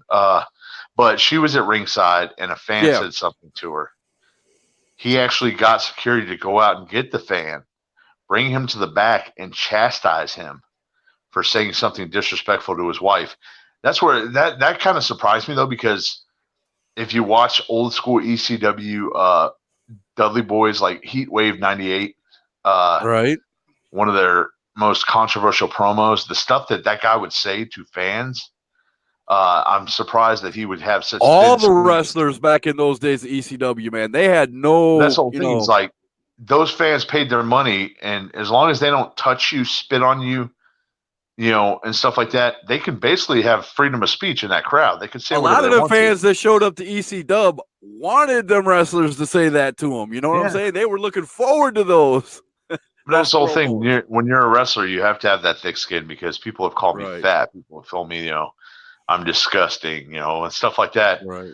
But, you just trust me, you're not the only one that's heard that. Scott, you're not going to get nowhere in this business if you don't lose weight. Nobody's going to want you behind their microphone if you don't lose weight. Well, if they don't, that's on them. I'm going to keep doing what I do. Is, if they were so correct in what they were saying, I wouldn't have bookings every weekend. Right. Not the fact that, take away from the fact that I'd have 2 weekends this month without bookings. But, I have to answer this question right away. Wesley wants to know, Scott, where's your man Austin Jordan? Wesley, my man Austin Jordan is sitting at home polishing 2 heavyweight titles. That's where he's at right now. So if you want to know where he's at, that's where he's at. Hey, Wesley, he has a Facebook page. I'm pretty sure you can message him and he'll talk with you. Oh yeah. Oh yeah. He's never said no to me. I mean, he's like you. If he would have been on tonight and saw what happened, he would have probably done the same thing you did. Yeah, we turned what was going to be a 15-minute show into a now hour and 32-minute long show. Hour and 32 minutes, right? It's been entertaining. Right. Let's see what Dexter has to say, and Zach has something to say too. I busted my butt to show nothing but respect for wrestling, the workers and promoters. I've always done what I asked to do to the best of my ability, and it's like someone always wants to bring me down. It's discouraging. Sorry to rant. Well, Dexter, you know what? There's a lot of wrestlers that have that done, and I hate to say it this way, but I'm going to tell you as a fan, if you're not loved here, if you're not loved at Wrestling Show A, go to Wrestling Show B, because Wrestling Show B will probably like what you do. And you might move fan from Wrestling A to Wrestling B when you do it. So, and you probably already know that, but, somebody like me who likes Dexter Myers as a heel, I would follow you anywhere, man. Well, the fact of the matter is that there's so many different wrestling companies now. It's not like a long time ago where it was hard to pick and choose where you wanted to go to. Now, literally, you can stand at one wrestling company and throw a rock and usually hit another one. If you don't feel that you're being treated correctly, then leave. I mean, it's that you're an independent worker. That's the whole thing. If you don't like what's going on, leave. The only way somebody can bring you down is if you let them. Right. If you know in your heart to heart that you've done the right thing and they have something bad to say, guess what? That's on them. You know yourself that you did something correctly, and you did something that you believe is right, that's on you. And if you Right. don't like it, I mean, go find somewhere else. I mean, that's basically how it is. Here recently, I had the same thing happen with a company. I did not appreciate the way things were going on. I didn't appreciate the way I was treated. I felt disrespected. I left. I'm no longer associated with the company. So, Right. you know, that's the freedom we have nowadays. That's the wrestling Right. business nowadays. There's so many companies. independent wrestling companies. There's so many independent wrestling companies in a 50-mile span of my house that, you know, did you guys just see that? What happened? There was a hand that came down from the heaven. Look, hands are coming down from the heaven. I don't know what that. Okay, but anyway, there's so many wrestling companies within a 50-mile span of me that 10 of them have closed down in the last year, and I'm just hearing about it when I get wrestlers on here. They're like, yeah, this company closed down, and I had to move over here, and this company closed down, and I had to move over here. And that just got me to thinking, like you said, well, I guess you could throw a rock from one to another and, you know, keep right on going. You know, Zach says, worry about yourself first. Trying to help others all the time will cause you more problems than it's worth. Pick your times to help. Everything else should be about you. Well, I'll give you something when it comes to me and my podcast and everything. I've had tons of people tell me, Scott, you know, don't have this guy on. Scott, don't have that guy on. Scott, don't have this guy on. Scott, do something. You know, why are you doing it out of your bedroom? I put up a wall. I had that planned the whole time, but you know, the bottom line is I have to do what's good for me. And I'm slowly, you know, as you can see, it's getting better and better and better. And I'm getting better people. Look, I got Big Country already. So, well, the fact of the matter is, Scott, is, you know, they say, why aren't you doing it this way? Why aren't you doing it this way? Because they're probably referring to the way that somebody is already doing it. And the fact of the matter is, if you don't want to be cookie cutter, you have to do things that make you, you know, and what Zach was saying is that, you know, as much as I love and want to help anybody that I can, anybody that wants it, you can't just force help on some people. Some people, unless you're going to say exactly what they want to hear, don't want to hear it. So those aren't the people that truly want help. If you don't feel that what you're saying is being respected or being reciprocated, fine. Guess what? Ignore it and just go on doing what you have to do to put yourself over. If nobody else wants to hear it, don't say it. Zach was saying, you have to think about you. I've took 14 years to grow and to try to, you know, distance myself from those other big countries and make my own big country its own entity and its own style. You know, everybody asks me, you know, what do you feel you are? What kind of big country do you think you are? And I don't consider myself the guy, but I call myself the Johnny Cash of big countries. I dress in a lot of black and I beat people up, and I'm good at it. And you know that's why I consider myself. I don't. Everybody's like, oh, well, you're wearing the punch. Let me tell you But you're something. also called the Southern Punisher, and among a lot of other things. So you have other nicknames to fall back on too. Well, see, the fact of the matter is, big country. I mean, I catch a lot of slack for the Punisher symbol. For people that don't know, my father was a very big fan of the Punisher. My father is no longer with me. My father passed away from cancer, but my father got to see me wrestle one time, and he said that I was the Punisher. I came up with the Southern Punisher because I wrestle in the South a lot of times, and I love the old school ways, so that fits along with that. But if I want to wear the Punisher symbol, I don't give a crap what anybody says. If I listen to everything that everybody says, I wouldn't have had a career past a year. The fact of the matter is I wear the Punisher symbol as a representation of me and my dad and what we loved. I wear the Punisher symbol because I enjoy the symbol. I wear the Punisher symbol because people can relate to that symbol. I actually have people all the time. They see something with Punisher on it, they send me a picture of it because when they see that thing, they think of me. That's awesome. I put it as symbols on my gimmicks, on stuff that I sell, on shirts that I sell. But guess what? People love it. Right. But not everybody's going to love what you do. Not everybody's going to agree with what you do. Not everybody's going to have nice things to say about you. You could be the most perfect person on earth, and there's going to be somebody that's going to say something stupid about you. So all you got to do, thicken that skin up, sack up, and realize that you're not going to be able to please everybody. But don't concentrate on those people. Let those people that hate motivate you and concentrate on the people that actually give a crap about you. give a crap about your career, and supports you along the way. If you let those haters in, guess what? They're never going to Exactly. leave. They might as well start paying you rent because they keep space up here. Keep them out and concentrate on the good part of you and what you can do, what you can help with. And guess what? You'll be a lot more stress-free and feeling a lot better. Right. No doubt. I mean, one of the things that I tried to find when I was doing and you saw, I had some interviews with you while we were doing the cell phone, live on Facebook. All it takes is for somebody to have a little bit of distortion in their signal or whatever, and it looked horrible. It sounded horrible. And, you talking about the messenger of mayhem? No, that was before I even did, if you're horrible on this one, it's you. It ain't me this time because my signal's perfect. Well, see, that's like I'm saying, you chose to. I've had people, but I had people who, Scott, why do you put what the fans say on the screen? Why aren't you just asking the wrestlers questions and because that's what I want to do because I'm doing this as a fan. Okay, if I get a big head and go, I'm big time announcer, I'm this and that, I'm going to take away from the fan experience. I learn just as much as they do, and I love putting stuff up on the screen so that way the wrestler, everybody's involved in my show, and that's what I wanted. That was the feel I wanted. And people to this day, are telling me, Scott, you need to do it this way. You need to do it that way. You're going to get, 1,000 people watching you if you do it this way.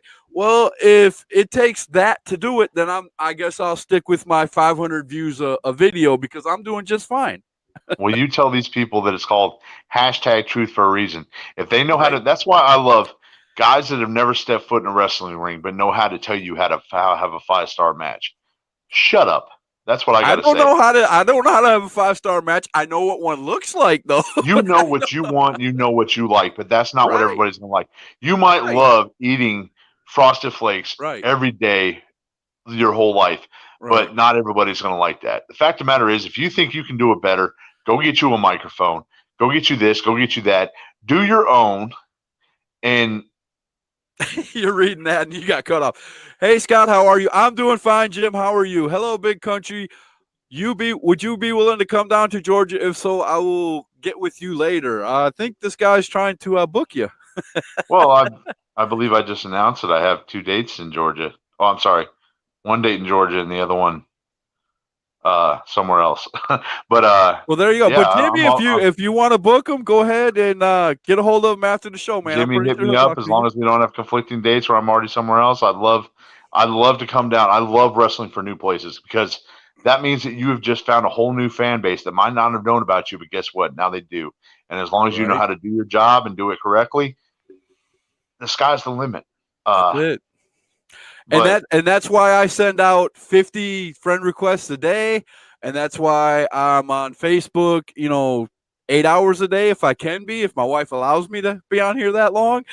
As long as I've got my things around the house done, I'm sitting in front of this computer and doing what I can to better my I'm doing better backgrounds. I'm doing everything I can. I'm gonna have an intro coming pretty soon. So when you first come on, you're going to see a entrance, and man, I'm not going to sit still, and I'm having fun, and I'm glad the wrestlers are having fun coming on because I'm booked solid through this whole month. I thought I was only going to do Monday and Friday, and next thing you know, I'm booked solid. What I was saying before I got distracted by Jimmy, people say that you should do it this way, you should do it that way. There's a reason why these people don't have their own microphone and are not doing their own podcast. Because, they could tell you that you should do it this way, but the fact of the matter is, if you do it the way everybody else is doing it, then it's not you. Right. You're trying to be like somebody else. Exactly. You can appreciate people's opinions, but they're just opinions. As I say, opinions are like buttholes. I am polite to everybody who gives it, and I love advice. If you have advice for me, I will take it with a grain of salt, and if I like it, I'll use it. But if I don't, if it doesn't fit me or what I'm trying to accomplish, because I've got goals set, I just won't use it. I'm not going to say, well, that's a horrible idea, but I'll be like, yeah, I'll think about that. Well, exactly. You got to make your show you. You've got to be comfortable in doing your own show. Right. If you're trying to do stuff that you're not comfortable with, it's not going to come out naturally. It's not going to come out as a natural feel. Right. Everybody's going to have their opinions. You can take them. If you don't take them, then don't get pissed off and go run your mouth about it to somebody else. Because like I was saying, opinions are like buttholes. Everyone has one, and everyone thinks everybody else is stink. So, that is true. there was a big uproar a while back where a promoter said something about fans and their opinions, and I think the fan took it the wrong way. What he was saying is that we welcome fans to have opinions. We welcome fans to give suggestions and everything. But when you're basically telling somebody that they're stupid for doing it this way, they need to do it this way, that's when you're like, all right, why don't you go buy your ticket, sit down, and shut up, because your opinion really doesn't matter. But see, as a fan, and I'm learning this through different promotions that are, I don't ever want to be in a locker room. My place is never in the locker room. I'm not a wrestler. I don't want to be there. But there are some companies that let me see a little bit behind the curtain, or they'll tell me a little bit of what's going on behind the curtain. And I would never disrespect the business like that and things like that. I don't want to be there. You know what I'm saying? I don't want to be in the wrestling business like that. Behind this mic, asking questions is where I want to be. What's going on? I'm just screwing with it. Oh, okay. I was like, what the heck's going on, man? Tornado or something? I caught a lot of slack because back in the day I used to cut promos with my phone vertically, and then they tell me that I need to turn it sideways. But it's like if I turn it sideways, I always end up upside down. I figured maybe it would flip the screen a little bit, but I'm good. Just screwing around. Don't let me distract you, Scott. I thought you were in a boat or something. It's all good. But, it's man, everybody's going to have an opinion on wrestling and how it should be and how they like it, and I'm one of them. But I want to hear everyone's opinion. The wrestlers, the promoters, the bookers, the, referees, everybody. That's what I want when it #truth. I want you to come on here and give me your truth about the business. Tell me your story. So, I love it when veterans like yourself and others come on and they sit here for, an hour and 46 minutes giving me stories about the business. I love that because I learn something every time you say stuff like that. And whether it's somebody who's just out of wrestling school, who's just starting a gimmick and is coming on my show for the first time, and he's doesn't realize, so what? How is he going to get experience if somebody like me doesn't give it to him? Well, see, that's my question to people. He's got to start somewhere. Well, there's benefits, and there's also there's positives and negatives about social media. Back in the day, a lot of guys didn't have the availability of social media to be able to promote themselves like that, so it had to be word of mouth and everything like that. But nowadays, I feel social media kind of hurt the business because now nothing is sacred. Nothing is secret. Everything can be seen. If I get as big as Dave Meltzer, Dexter, I will be the happiest man on the face of this planet. Trust me. But it's like, you can't. Everybody knows what happened here and what happened here. Oh, he screwed up and did this. I believe social media is the reason why everybody is an armchair booker and thinks they can tell everybody how to do their job and what to do in this and all that. Like back in the day, I think when I first started wrestling, MySpace was the big thing. Right. But it still wasn't, as the internet wasn't as crazy. They had the dirt sheets and stuff like that. But the thing I miss is when I first started enjoying wrestling was just being a fan, just sitting down in my seat and wondering what was going to happen. When everybody had to group together at the one house who could afford getting the $60 WWF pay-per-view and there were 6 friends and 12 adults. It was basically a party every couple of months. And they didn't want to know. That was awesome. They didn't want to know all the behind-the-scenes stuff. They didn't want to know why this person was booked with this person, what this person actually said about this person. All they did was watch and enjoy.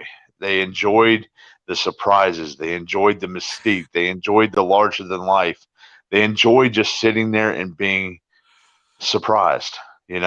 Now everybody knows everything about everybody's backstory, stuff that they said in the interview, and so Oh yeah, somebody has you a make sex one tape out silly or something slip like up. that. You make one silly slip up, and it's immediately you're all over the World Wide Web.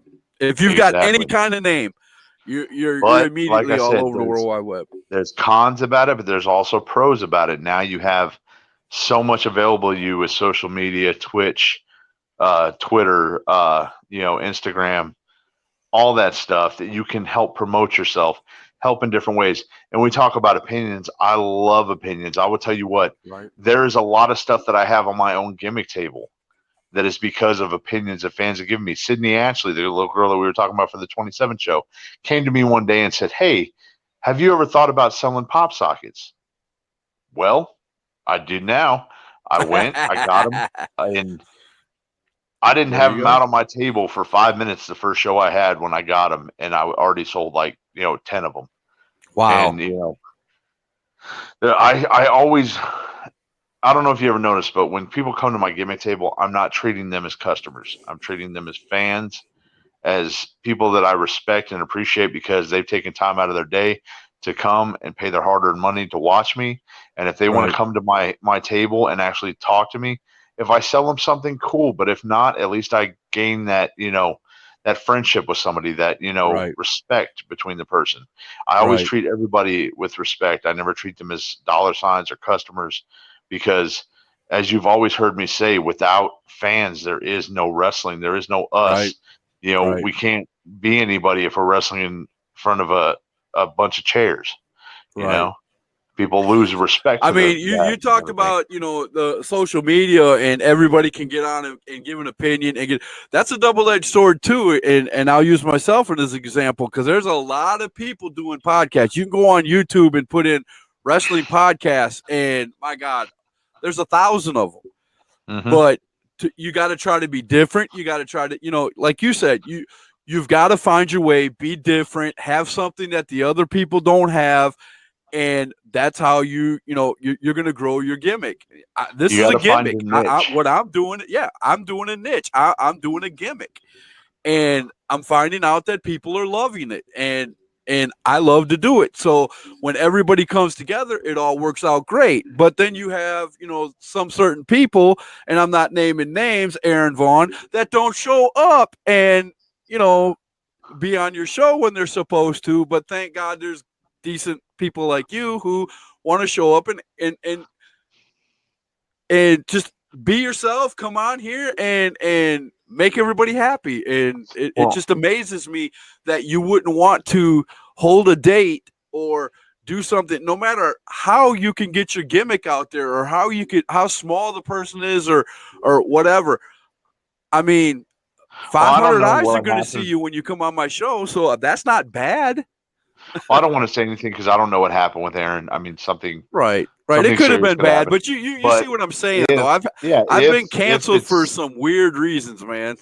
if it's not something that's like emergency wise or life threatening, you just Right.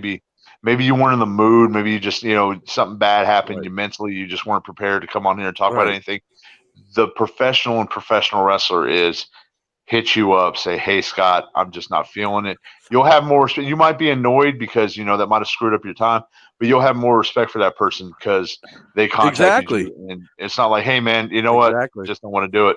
I mean, that's still not a good excuse, because they messaged you and took the booking. Right.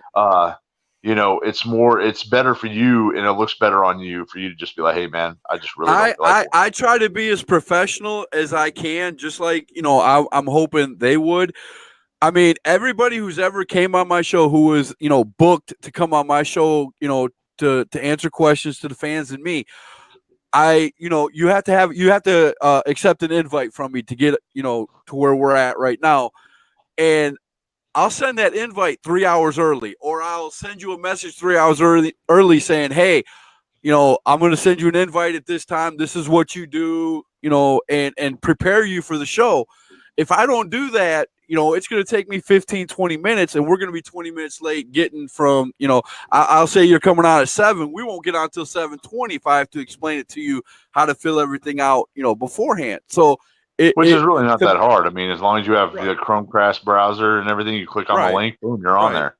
I mean, it's not rocket science.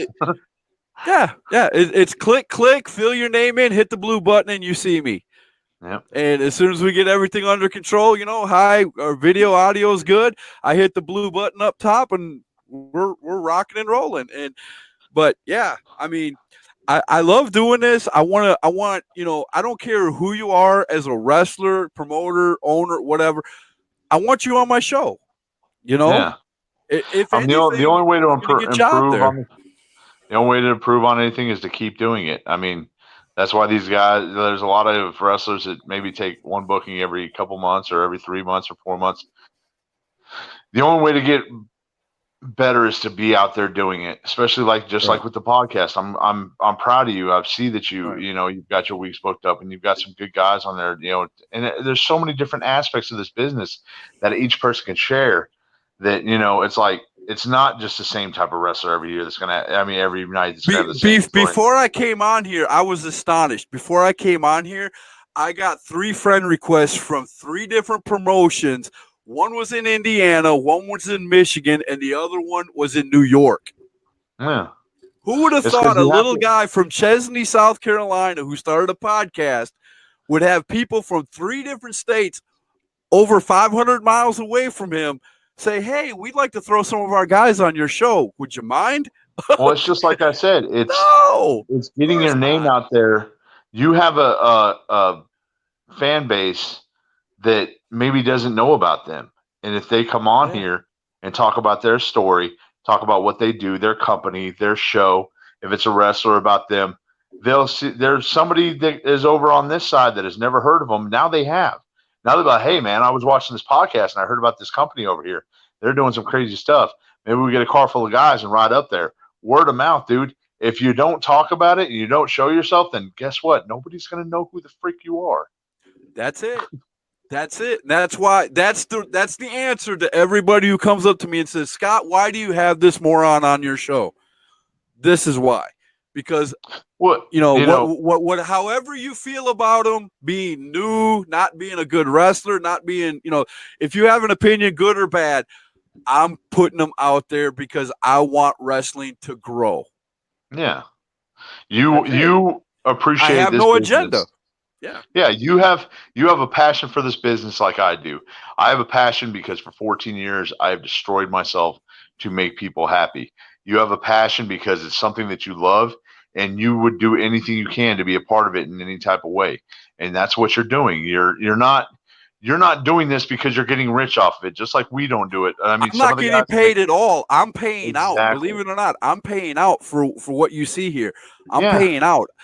All the stuff that you see for my background, I have a thing, a program I pay for to do all that. I pay for the program that you see right here.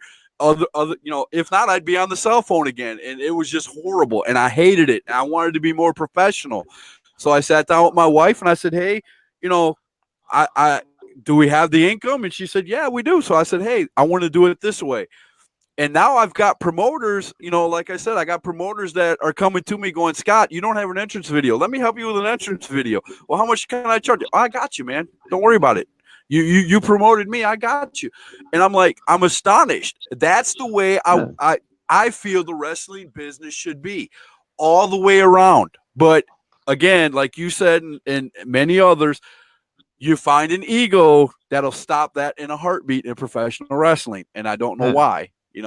It's like I said, everybody wants you to do good. They just don't want you to do better than them. And if they start feeling that you're doing better than them, they're going to try to bring you down. It's like my friend, Scene Nick, we were talking about, helping each other and stuff like that. And I made a comment to him. I said, you know what? Everybody wants to talk about supporting people, but when they're coming up to you, I pay my hard-earned money to create all the gimmicks that I have on my table, from my shirts to my hats to my koozies to my pictures. Everything has come out of my pocket. So I'm starting out way in the hole. And when you come up, oh man, give me a free shirt. Oh man, give me a free hat. Oh man, give me free this. Oh man, can you give me some comp tickets to your show? Don't sit here and try to tell me that you're supporting me when you're just trying to get a bunch of crap for free off me. That's not supporting me. Right. That's freaking robbing me, basically, because Right. you're taking away from, because there's been some shows where I get paid decently, but we've had a high draw and the promoter sees, oh man, those people were going nuts for you. So here, let me throw you a little extra. Yeah, that crowd may be going nuts for you, but if you gave a bunch of people free tickets, guess what? You're going in the hole. If I give away half the stuff on my gimmick table, I'm not going to make a profit to where I can go back and recycle it and put it back into the stuff and make more stuff and new stuff and everything like that. Right. You want to talk about it's okay every once in a while to do that. You'll make a plan give away stuff. Right. People have charities. But I can understand too that you probably, if you have a crowd of 300 people, let's just say half of them come to your promo or walk by your promo table. If you gave one thing to 10%, that's 15 people. 15 t-shirts. If you pay $10 to make each t-shirt, you just gave away $150. Mm-hmm. Well, the fact of the matter is that I've donated so much stuff to help with raffles for good causes, for charities, for stuff like that. I have no problem. I have I've had some kid walk up and say, man, I really want a hat, but all I got is $6. And I'm like, you know what, buddy? Here you go. People that, I've had people, my son really loves you. We're just on hard times right now.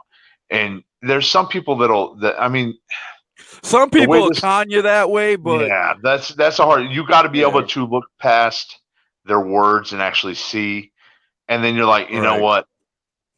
Here, right. I'm not in this business to make money. Everybody knows that. Independent wrestlers, they have a saying: you load up a $10,000 car with $500 worth of gimmicks and a bag that has like $600 worth of gear in it to drive to a show and make, $40. $10. Yeah. Yeah. Yeah. So it's like, if we're hot dog and a handshake, but you got $900 worth of stuff in the car. There's some guys that are phenomenally talented that are going to make it. And you know what? I love those guys, and I will help support them and do anything I can to make sure that they reach that plateau. Me, myself, I know that this is my level. I'm an indie worker. I've been doing it for 14 years. I'm content with what I am doing. I love what I am doing. If something were to happen, cool, but I'm not basing everything on and I'm the same way when people ask me about my show. Well, Scott, where do you want to be in 10 years? Right here. Right here. This is what I love to do. My love is to get indie wrestlers over. And how do I get repaid? When you make it to NXT, you make it to Ring of Honor, you make it to New Japan, and I can go on my YouTube page with these videos and go, hey, look who I interviewed back before he got big. That's my payment. Well, see, the good workers, though, will remember you. They'll remember all the people that helped them get to where they're at. And when they make it big, they'll be like, hey, Scott, let me do an interview for you now. Help you get some clout. Help you get some notoriety. Man, let me tell you, the best 7 minutes I ever had was the Rock and Roll Express. That's the only small interview I put up, time-wise, 7 minutes, up on my hashtag truth page on YouTube. Man, I was like a kid in a candy store. I was smiling from here. If you watch that video, man, I mean, everybody sent me messages going, Scott, you look so happy. People who are friends of mine who don't even like wrestling at all was like, Scott, I've never seen you smile so hard. Why wouldn't I? I've got 2 Hall of Famers that I grew up watching sitting next to me, and they're willing to talk to me for free and do a show for me. Wow. Okay. It's always that good. That made my year. It's always good to have those moments that bring you back to reality and humble you. It's just like that night where it was me, Little City, and Barbarian, tagging together. And I'm standing on the apron while Little City's in there getting his butt whooped because he's really good at that. He is good at selling, brother. And I look over to my right, and I'm like, I got the freaking Barbarian standing on the ring apron with me, a guy who I watched for so long. And it's almost like the little Mark in me pops out and goes, hey, this is Right. awesome, and but it's like it's humbling in reality, and then you look over and it's like all these people sitting in this crowd would trade places with me in a heartbeat. Oh And you yeah. remember how lucky you are and how privileged you are to be doing what you're doing. And it's those guys that take that for granted or forget that kind of rubs me the wrong way because you know, I always say the wrestling business doesn't owe me anything. The wrestling business was around before I got here. The wrestling business will be around while I'm here, and the wrestling business will be around when I'm gone for long, Right. for years and years to come. So remember how lucky you are to be able to strap on those boots, put on that gear, walk through that curtain, get through those ropes, stand in the middle of that ring, and either have those people boo you or cheer you. Never lose sight. Never forget Right. how lucky you are and how privileged you are to be able to do that. When you Right. stop losing sight of that and you stop remembering that, that's when you turn into a piece of crap in this business, and that's when people Right. start having a lot of ill Right. feelings towards you. Yeah, I've been following you've known me the whole time. I've been following EWF for about a year and a half now, and I've been doing reviews for them and interviews, and they're family to me. Well, But I still I got remember to when we met thinking. you. Yeah, Oh, go go ahead. ahead. Oh no, I remember. It was we were at the flea market, Yeah, and that was the I was very sitting first there. time. Yep. Yeah, I was sitting there doing promotions for EWF, and Joey Yep. Godfrey actually walked you up to me and said, "Hey, this is Scott Larson. He's been doing a lot of stuff with YouTube. He's a really big fan of wrestling. He's going to come to the show. He wanted to talk to you, and we talked.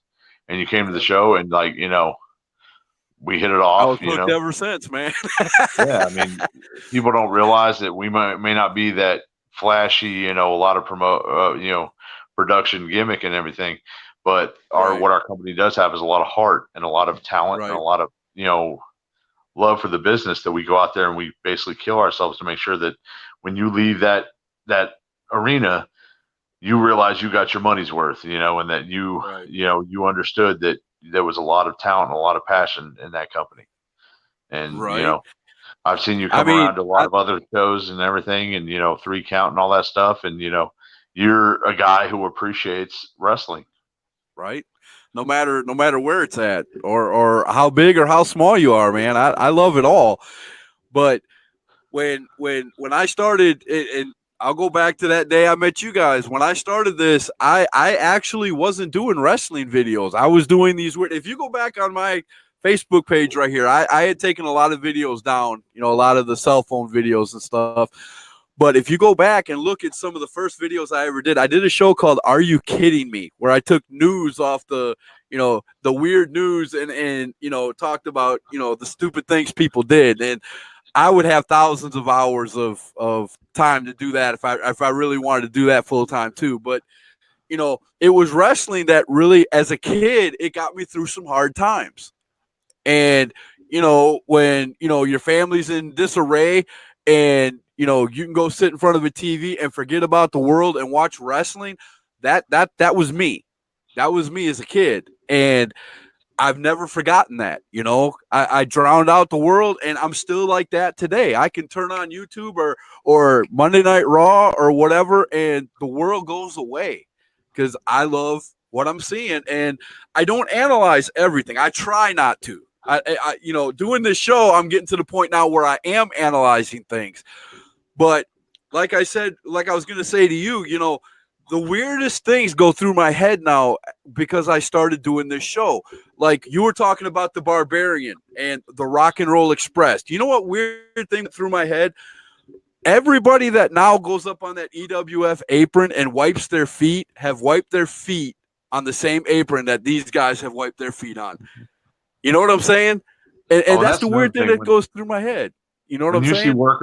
when you see workers that don't wipe basically my Why? my Why view of wouldn't wiping your you? feet is you ain't gonna walk into my house with dirty feet because you're gonna get slammed on that mat. You don't want rocks from people's shoes and stuff.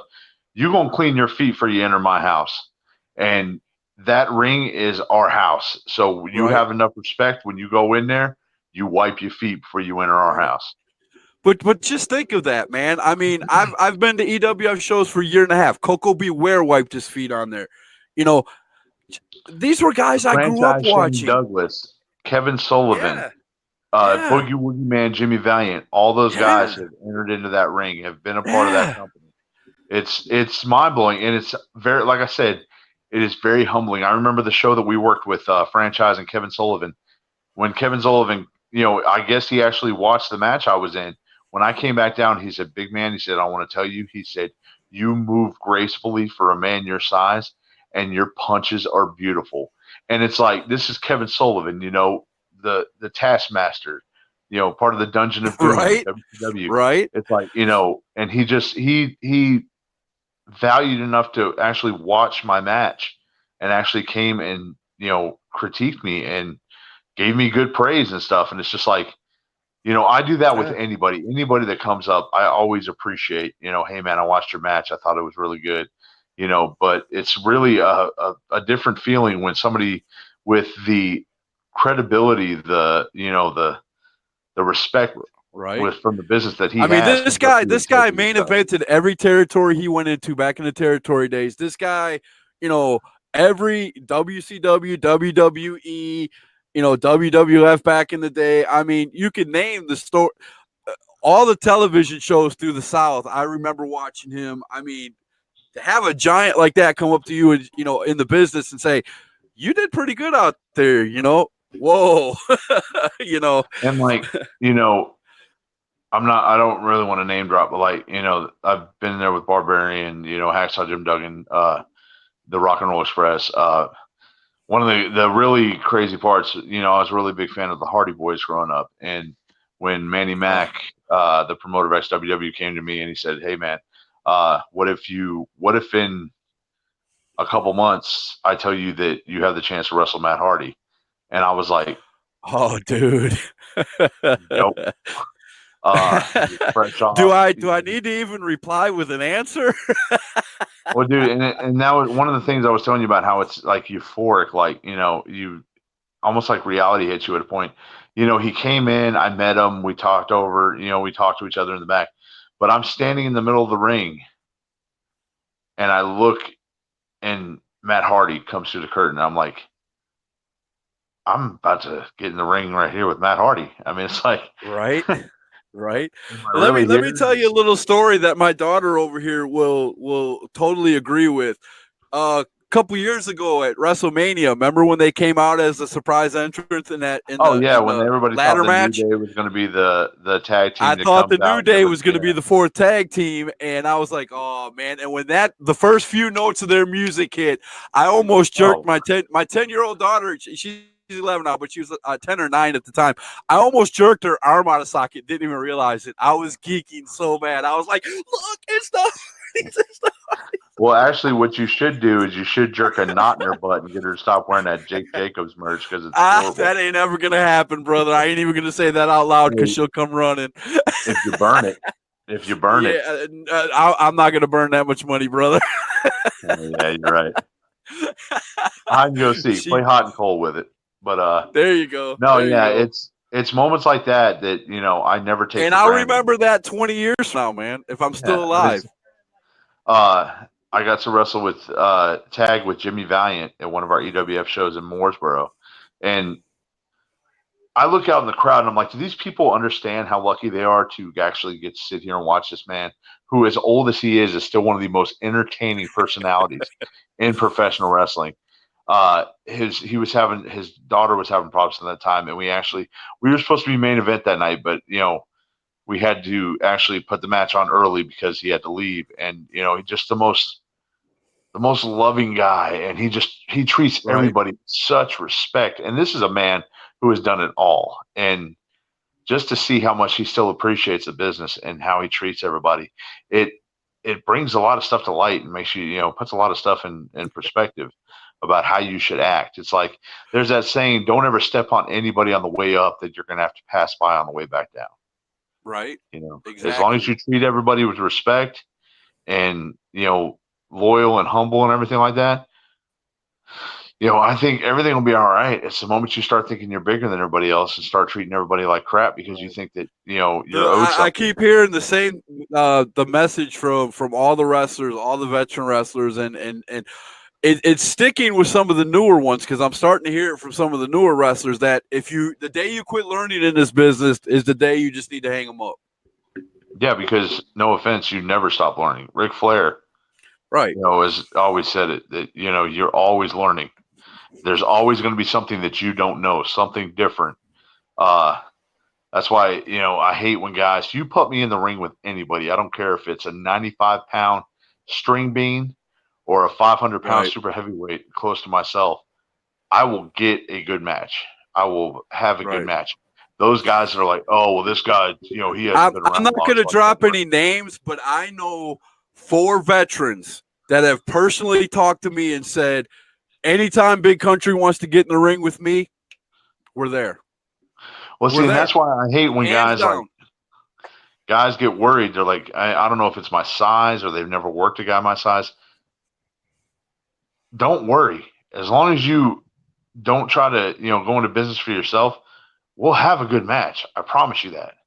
But when you start, right, when you automatically think that you're not going to because you're worried or you're scared or you don't think I can do anything, that's when stuff goes bad. But if you just listen, we'll have a good match. We will entertain the piss out of people. Oh, they'll realize you'll be able to do something the first time you get them up against the ropes and you put your leg up this high to choke them out, or you do your, I call it a flip kick. You know the exact name spinning for heel it. Kick, yeah.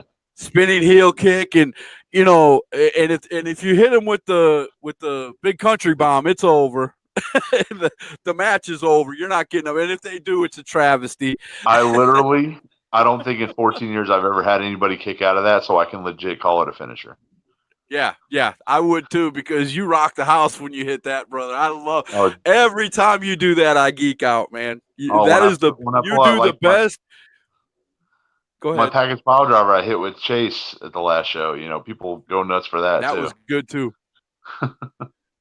But that's I'm here to you super kick. I mean, you no one would, they look at you and it's like, well, he's a big guy. He's probably just gonna, do the ground and pound thing, and then you pull off some of the moves. That's what got me. I was like, all right, big guy. All right, we're gonna see. I ain't gonna lie to you. In the first show I saw you, it was like, okay, I'm coming back. That's called judging a book by its cover, which you should never do. I did it, and I learned the hard way.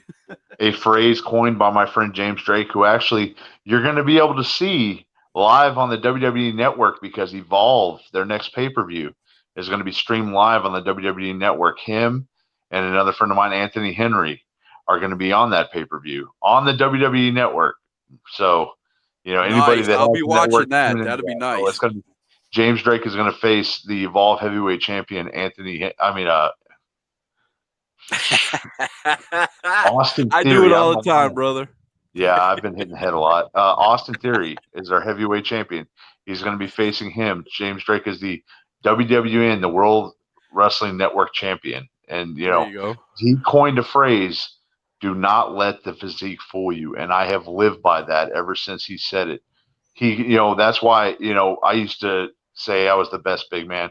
No, I will give that to James Drake. James Drake is the best big man in wrestling today because people are going to judge him by his cover, and then he's going to surprise the living crap out of you. I call myself the best super heavyweight, which hopefully if I stick to what I'm doing and the way I'm doing it is not going to be for much longer. But I will. I don't know. I wouldn't know how to take you, man. If you, got down to, normal size, what people consider normal. I wouldn't know how to react. I'm just going to be honest. That's like my wife tells me all the time, man, because I can tell everybody I need to lose 300 pounds. My wife says, if you ever got serious, lost 300 pounds, I'd probably fall out of love with you because I wouldn't know what to do with you. I always joke with people. I said, man, if I get too small, I'm going to have to actually learn how to wrestle. But Shay, glad you showed up, man. How are you doing tonight? I want to get you on #Truth. My buddy Shay McGrady, I love that boy. Oh man, I love that tag team, brother. The Waffle House gimmick, what a great gimmick.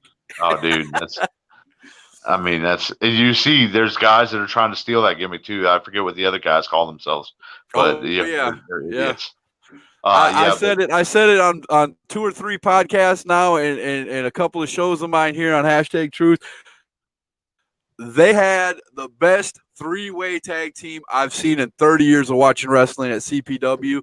When I went to CPW, and I'll never forget that match, man. That was I like love Shay Shay. 35 minutes of awesome wrestling. Yeah, Shay Shay. I mean, I've been in the ring with both him and Will as singles competitors. I've been in the ring with both of them as tag team competitors.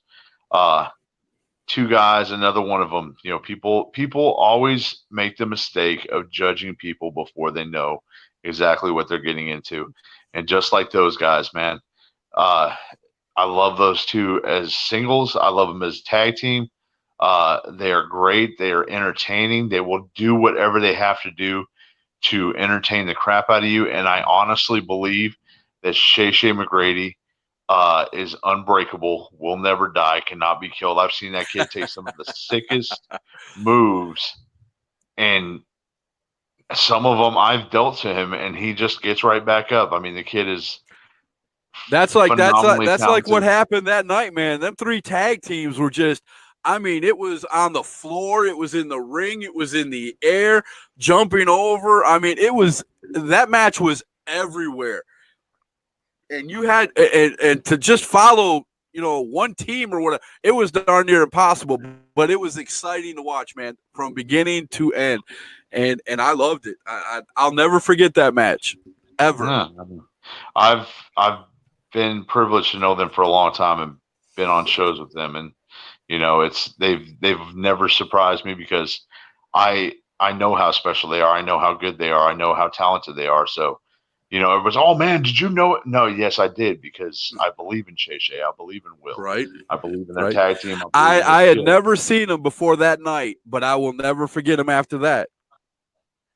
I mean, you could look up Ever. Big Country versus Will Dominion from ROD, PCW. I actually was the one that took the PCW heavyweight title away from Shay Shay McGrady. But I love, what do you say? He said, not about us, but we definitely can swear by Big Country, and I love being called a kid again. Oh. Well, Shay Shay, when you shave your face and you cut your hair short, man, you still look like a 17-year-old kid. And that's a good thing, though. Nobody knows really how old Shay Shay McGrady is. I think he's 150, but But nah, he starts I can't. baking cookies, we're in trouble. No, I'm just kidding. I can't praise those kids enough, especially Will. Yeah. His brother is Rob Killjoy, and he's got a. Oh, nice! I didn't know that. Oh wow! Oh, we learn taught new me stuff something. every day here on Hashtag Truth. Yes. There you but go. no. I'm beginning to learn that wrestling is a really true family event, man. I mean, normally when you have a family that has a wrestler, somebody, either a cousin, a uncle, a brother, a grandfather, somebody wrestled before you. Oh, my family hates wrestling. My mom, anytime she'll watch, like, I'll show her matches of mine, and she'll be like, how did you not break their neck? How did you not kill yourself? I can't watch you wrestle, especially when you bleed. And, it's just like, I do it because I love bleeding, I don't know if you remember this, but you gave me a hardcore video one day when we was at the flea market, man. I watched about 10 minutes of that. I couldn't take it, brother. You talking about the Japanese death matches?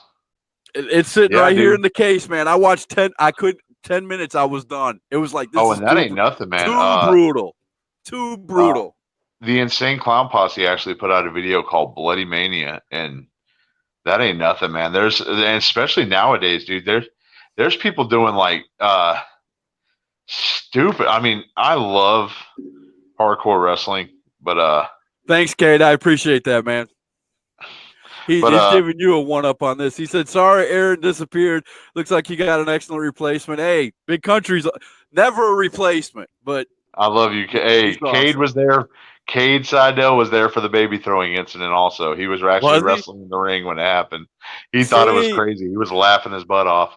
But no, I love deathmatch wrestling. I love guys like Matt Tremont, Jeff Cannonball, right, Bruce Forbes, Spider, I mean, Masada, the way it's done correctly, Necro Butcher. Oh my God, I love Necro Butcher. I actually got to work with Necro Butcher at I don't know if you ever met him, at Justin Fireball. He used to do No. a show called Fireball's Grindhouse, Okay. and I got to meet Necro Butcher, one of the coolest guys ever, dude. I remember seeing him on The Wrestler. I remember watching a lot of his matches from Ring of Honor and stuff like that. But to actually meet that guy, it was crazy because we were doing a battle royal, and like 3 or 4 people before he goes in there, and we're actually standing behind the curtain, and he's about to go out, and he says, "Hey man," he says, "you see that cooler on the stage?" I said, "Yeah." He said, "What do you think's in that?" I said, "I think they said there was beer in there." He said, "Watch this." And when it's time for him to go out, he grabs the cooler, brings it in the ring with him, and proceeds. Mr. Sleaze, Eric Thompson, I know you've Okay. seen him before, Mhm. proceeds to beat the piss out of Justin Fireball and Eric Thompson with that cooler, just back and forth, just beating the piss out of them. And I'm laughing my butt off until I look at the sheet of the entrance, and I'm next. Oh no. I'm like, man, I don't know if I'm gonna take it and smack with that cooler back and forth like they are. Luckily, when my music hit and I got on the stage, he threw the cooler out of the ring. I was like, oh God. Oh, But we're in the ring and he's choking me, but I'm taller, and I'm looking down, and this guy's back was a roadmap of pain. The scars and jagged, marks in his skin from all the death oh matches, wow. all the light tubes, all the stuff that he's put his body through.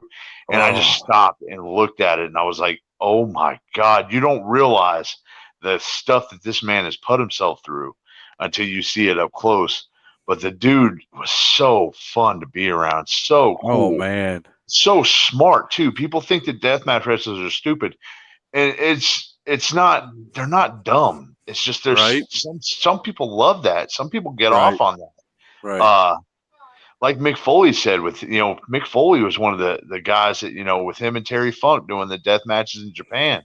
He says, I don't like pain, but I could just take a lot of it. And Right. I've done death And he matches made a myself. lot of money taking a lot of pain. No.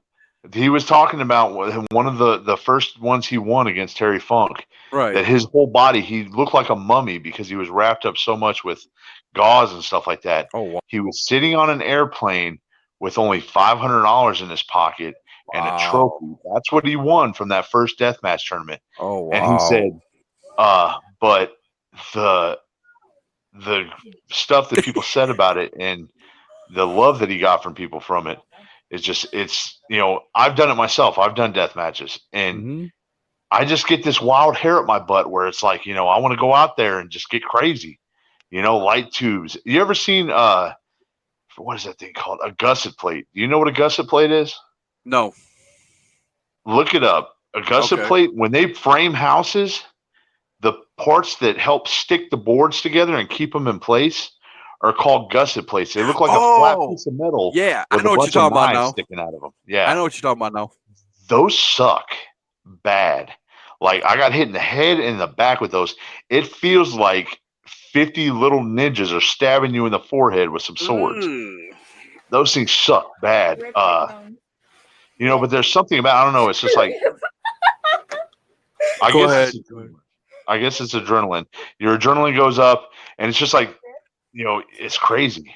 It's Right. just the exploding light I tubes and couldn't stuff like that. imagine getting hit by or landing on, or the tacks, all the weapons that wrestlers bring to the ring in those kind of matches. And everybody tells me, it just amazes me that different wrestlers have different stories about the things they've seen or what's happened to them.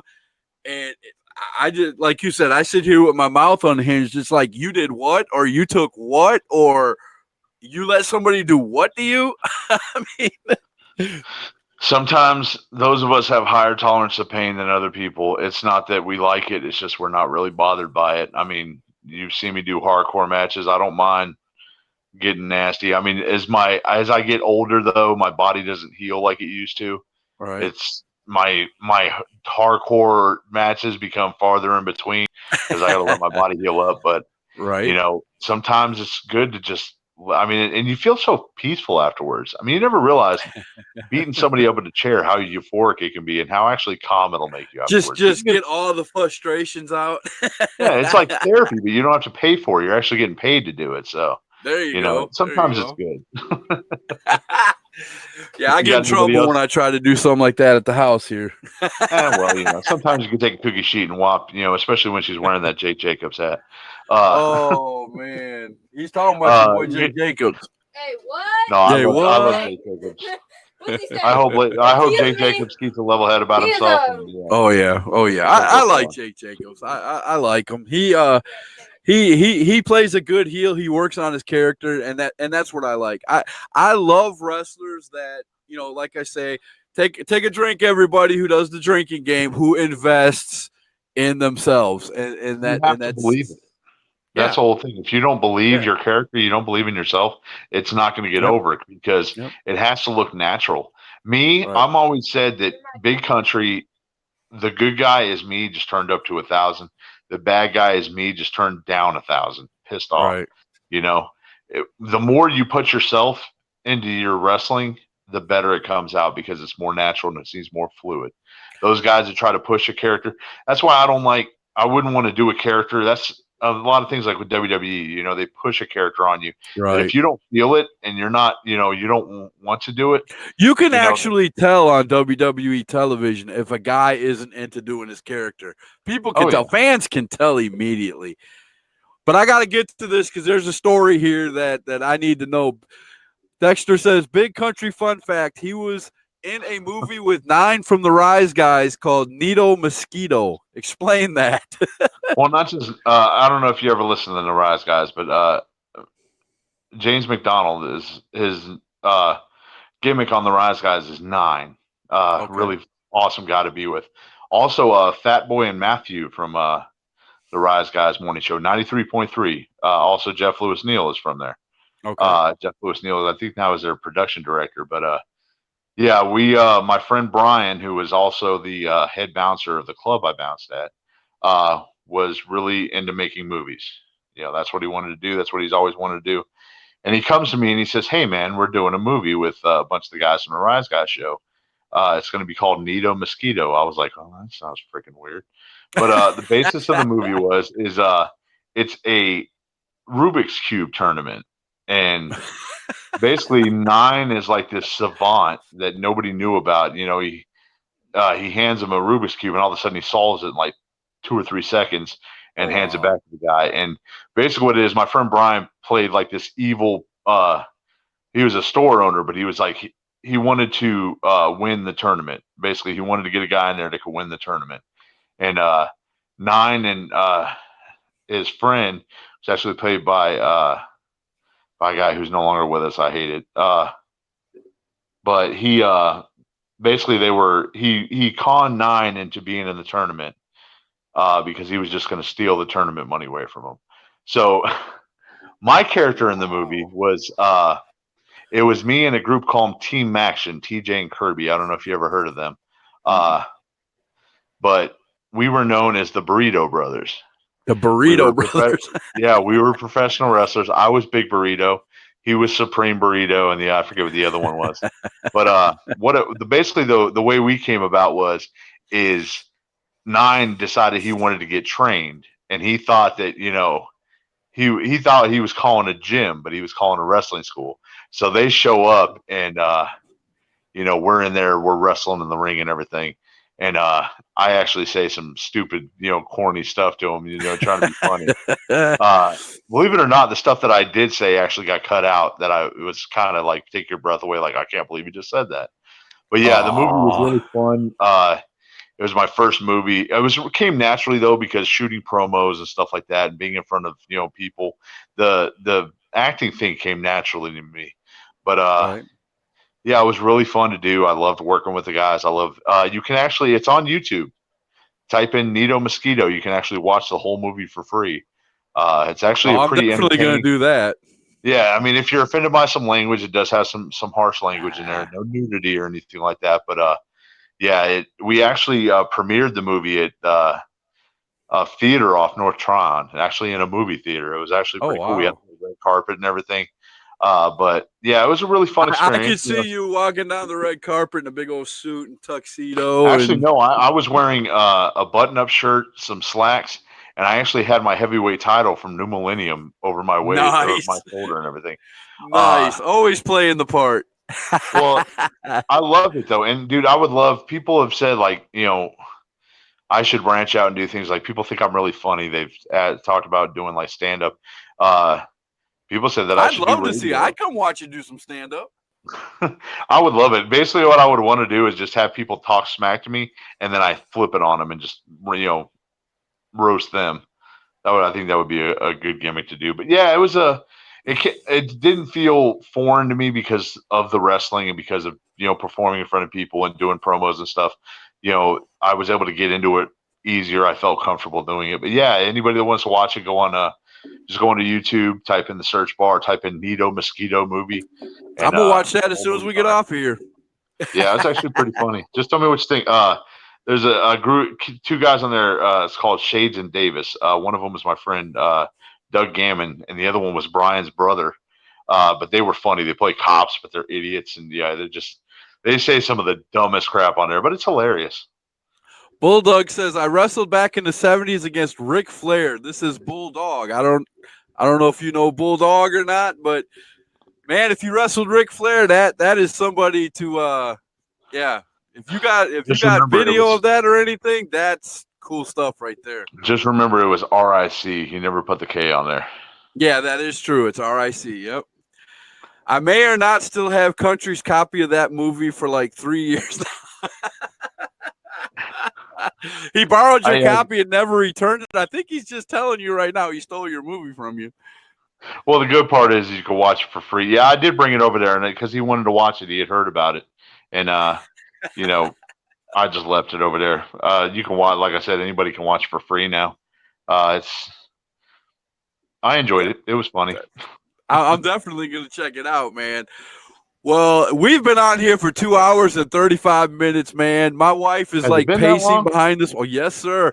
My wife's pacing behind this wall. She's probably got a to-do list about this long for me. So if I don't cut this off pretty soon, I might be sleeping out there on the couch. Well, bud, thank you for allowing me to come in and fill in for Aaron. I hope everything's all right with him. I hope I do you too. guys can reschedule. I hope he can get him on here because I love the kid. Yeah, I want to get him on here. My big thing is getting every member of 5-Star, including I Am Righteous, on here. I want to get every one of them on here. So I hope he does reschedule with me, man. But thank you very much for filling in last second. That was awesome because, like you said, like I said, I would have been for about 15 minutes and the show would have been done because I don't think I would have gotten anybody to watch me talk about wrestling for 15 minutes. Who cares? I'm not a wrestler, so. But when it's you my guys pleasure, man. I was glad to be able to do it.